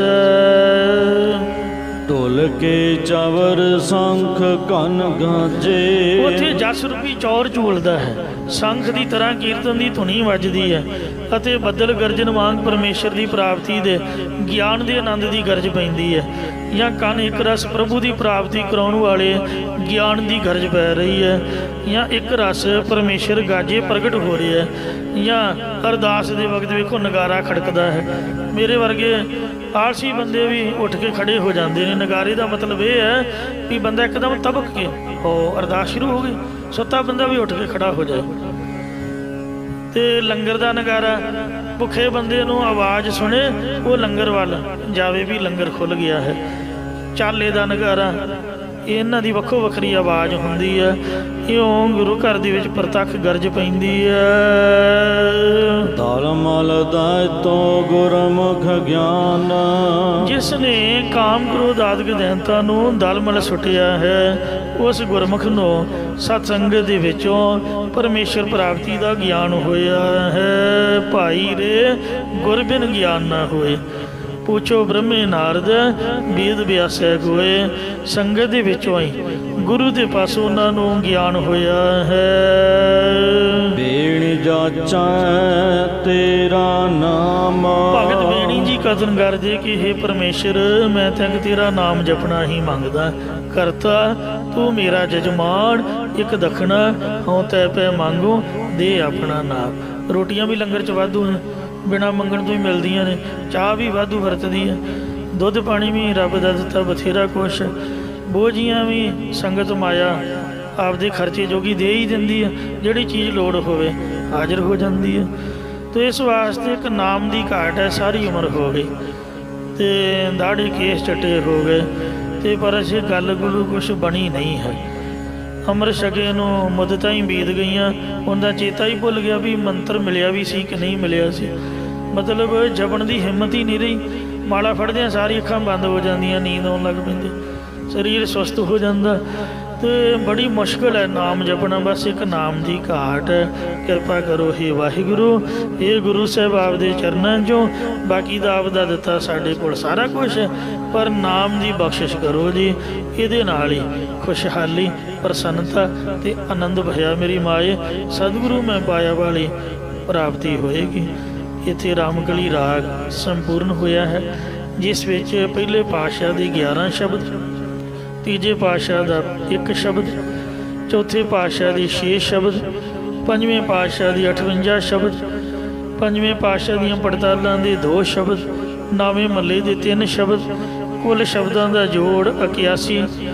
ਪਹਿਲੇ ਪਾਤਸ਼ਾਹ ਦੀਆਂ ਅਸ਼ਟਪਦੀਆਂ 9, ਤੀਜੇ ਸਤਿਗੁਰਾਂ ਦੀਆਂ 5, ਪੰਜਵੇਂ ਦੀਆਂ 8, ਕੁੱਲ ਅਸ਼ਟਪਦੀਆਂ 22, ਅਤੇ ਮਹੱਲਾ ਤੀਜਾ ਆਨੰਦ ਸਾਹਿਬ ਦੀਆਂ 40 ਪੌੜੀਆਂ, ਰਾਮਕਲੀ ਸਾਹਿਬ ਦੀਆਂ 6, ਮਹੱਲੇ ਪੰਜਵੇਂ ਦੇ ਸ਼ੰਤ ਸਲੋਕ 4, ਪੰਜਵੇਂ ਦੇ ਸ਼ੰਤ ਬਿਨਾਂ ਸਲੋਕ ਤੋਂ 8, ਪੰਜਵੇਂ ਪਾਤਸ਼ਾਹ ਦੀਆਂ ਰੁੱਤਾਂ ਸਲੋਕ ਤੇ ਸ਼ੰਤ 16, ਆਨੰਦ ਸਾਹਿਬ ਦੇ ਸ਼ੰਤਾਂ ਦਾ ਜੋੜ 74, ਜਿਨ੍ਹਾਂ ਦੇ ਸਲੋਕ ਦੇ ਸ਼ੰਤ ਲਿਖਿਆ ਹੋਇਆ ਉਸ ਹਿਸਾਬ ਨਾਲ 16 ਬਣਦੇ ਨੇ।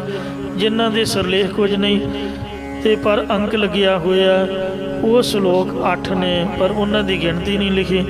ਦੱਖਣੀ ਓਂਕਾਰ ਦੀਆਂ 54 ਪੌੜੀਆਂ, ਸਿੱਧ ਘੋੜ ਦੀਆਂ 73 ਪੌੜੀਆਂ ਦਾ ਜੋੜ 127, ਪਹਿਲੀ ਵਾਰ ਦੇ ਸਲੋਕ 19 ਅਤੇ ਪਹਿਲੀ ਵਾਰ ਦੇ ਮਹੱਲੇ 31, ਪਹਿਲੀ ਵਾਰ ਦੀਆਂ ਪੌੜੀਆਂ 21, ਕਬੀਰ ਦੇ ਸਲੋਕ 2, ਇਹਨਾਂ ਸਲੋਕਾਂ ਮਹੱਲਿਆਂ ਦੇ ਪੌੜੀਆਂ ਦਾ ਜੋੜ 73, ਦੂਜੀ ਵਾਰ ਦੇ ਸਲੋਕ 22, ਦੂਜੀ ਵਾਰ ਦੇ ਮਹੱਲੇ ਵੀ 22 ਅਤੇ ਦੂਜੀ ਵਾਰ ਦੀਆਂ ਪੌੜੀਆਂ ਵੀ 22, ਪੰਜਵੇਂ ਪਾਤਸ਼ਾਹ ਦੀ ਸਾਰੀ।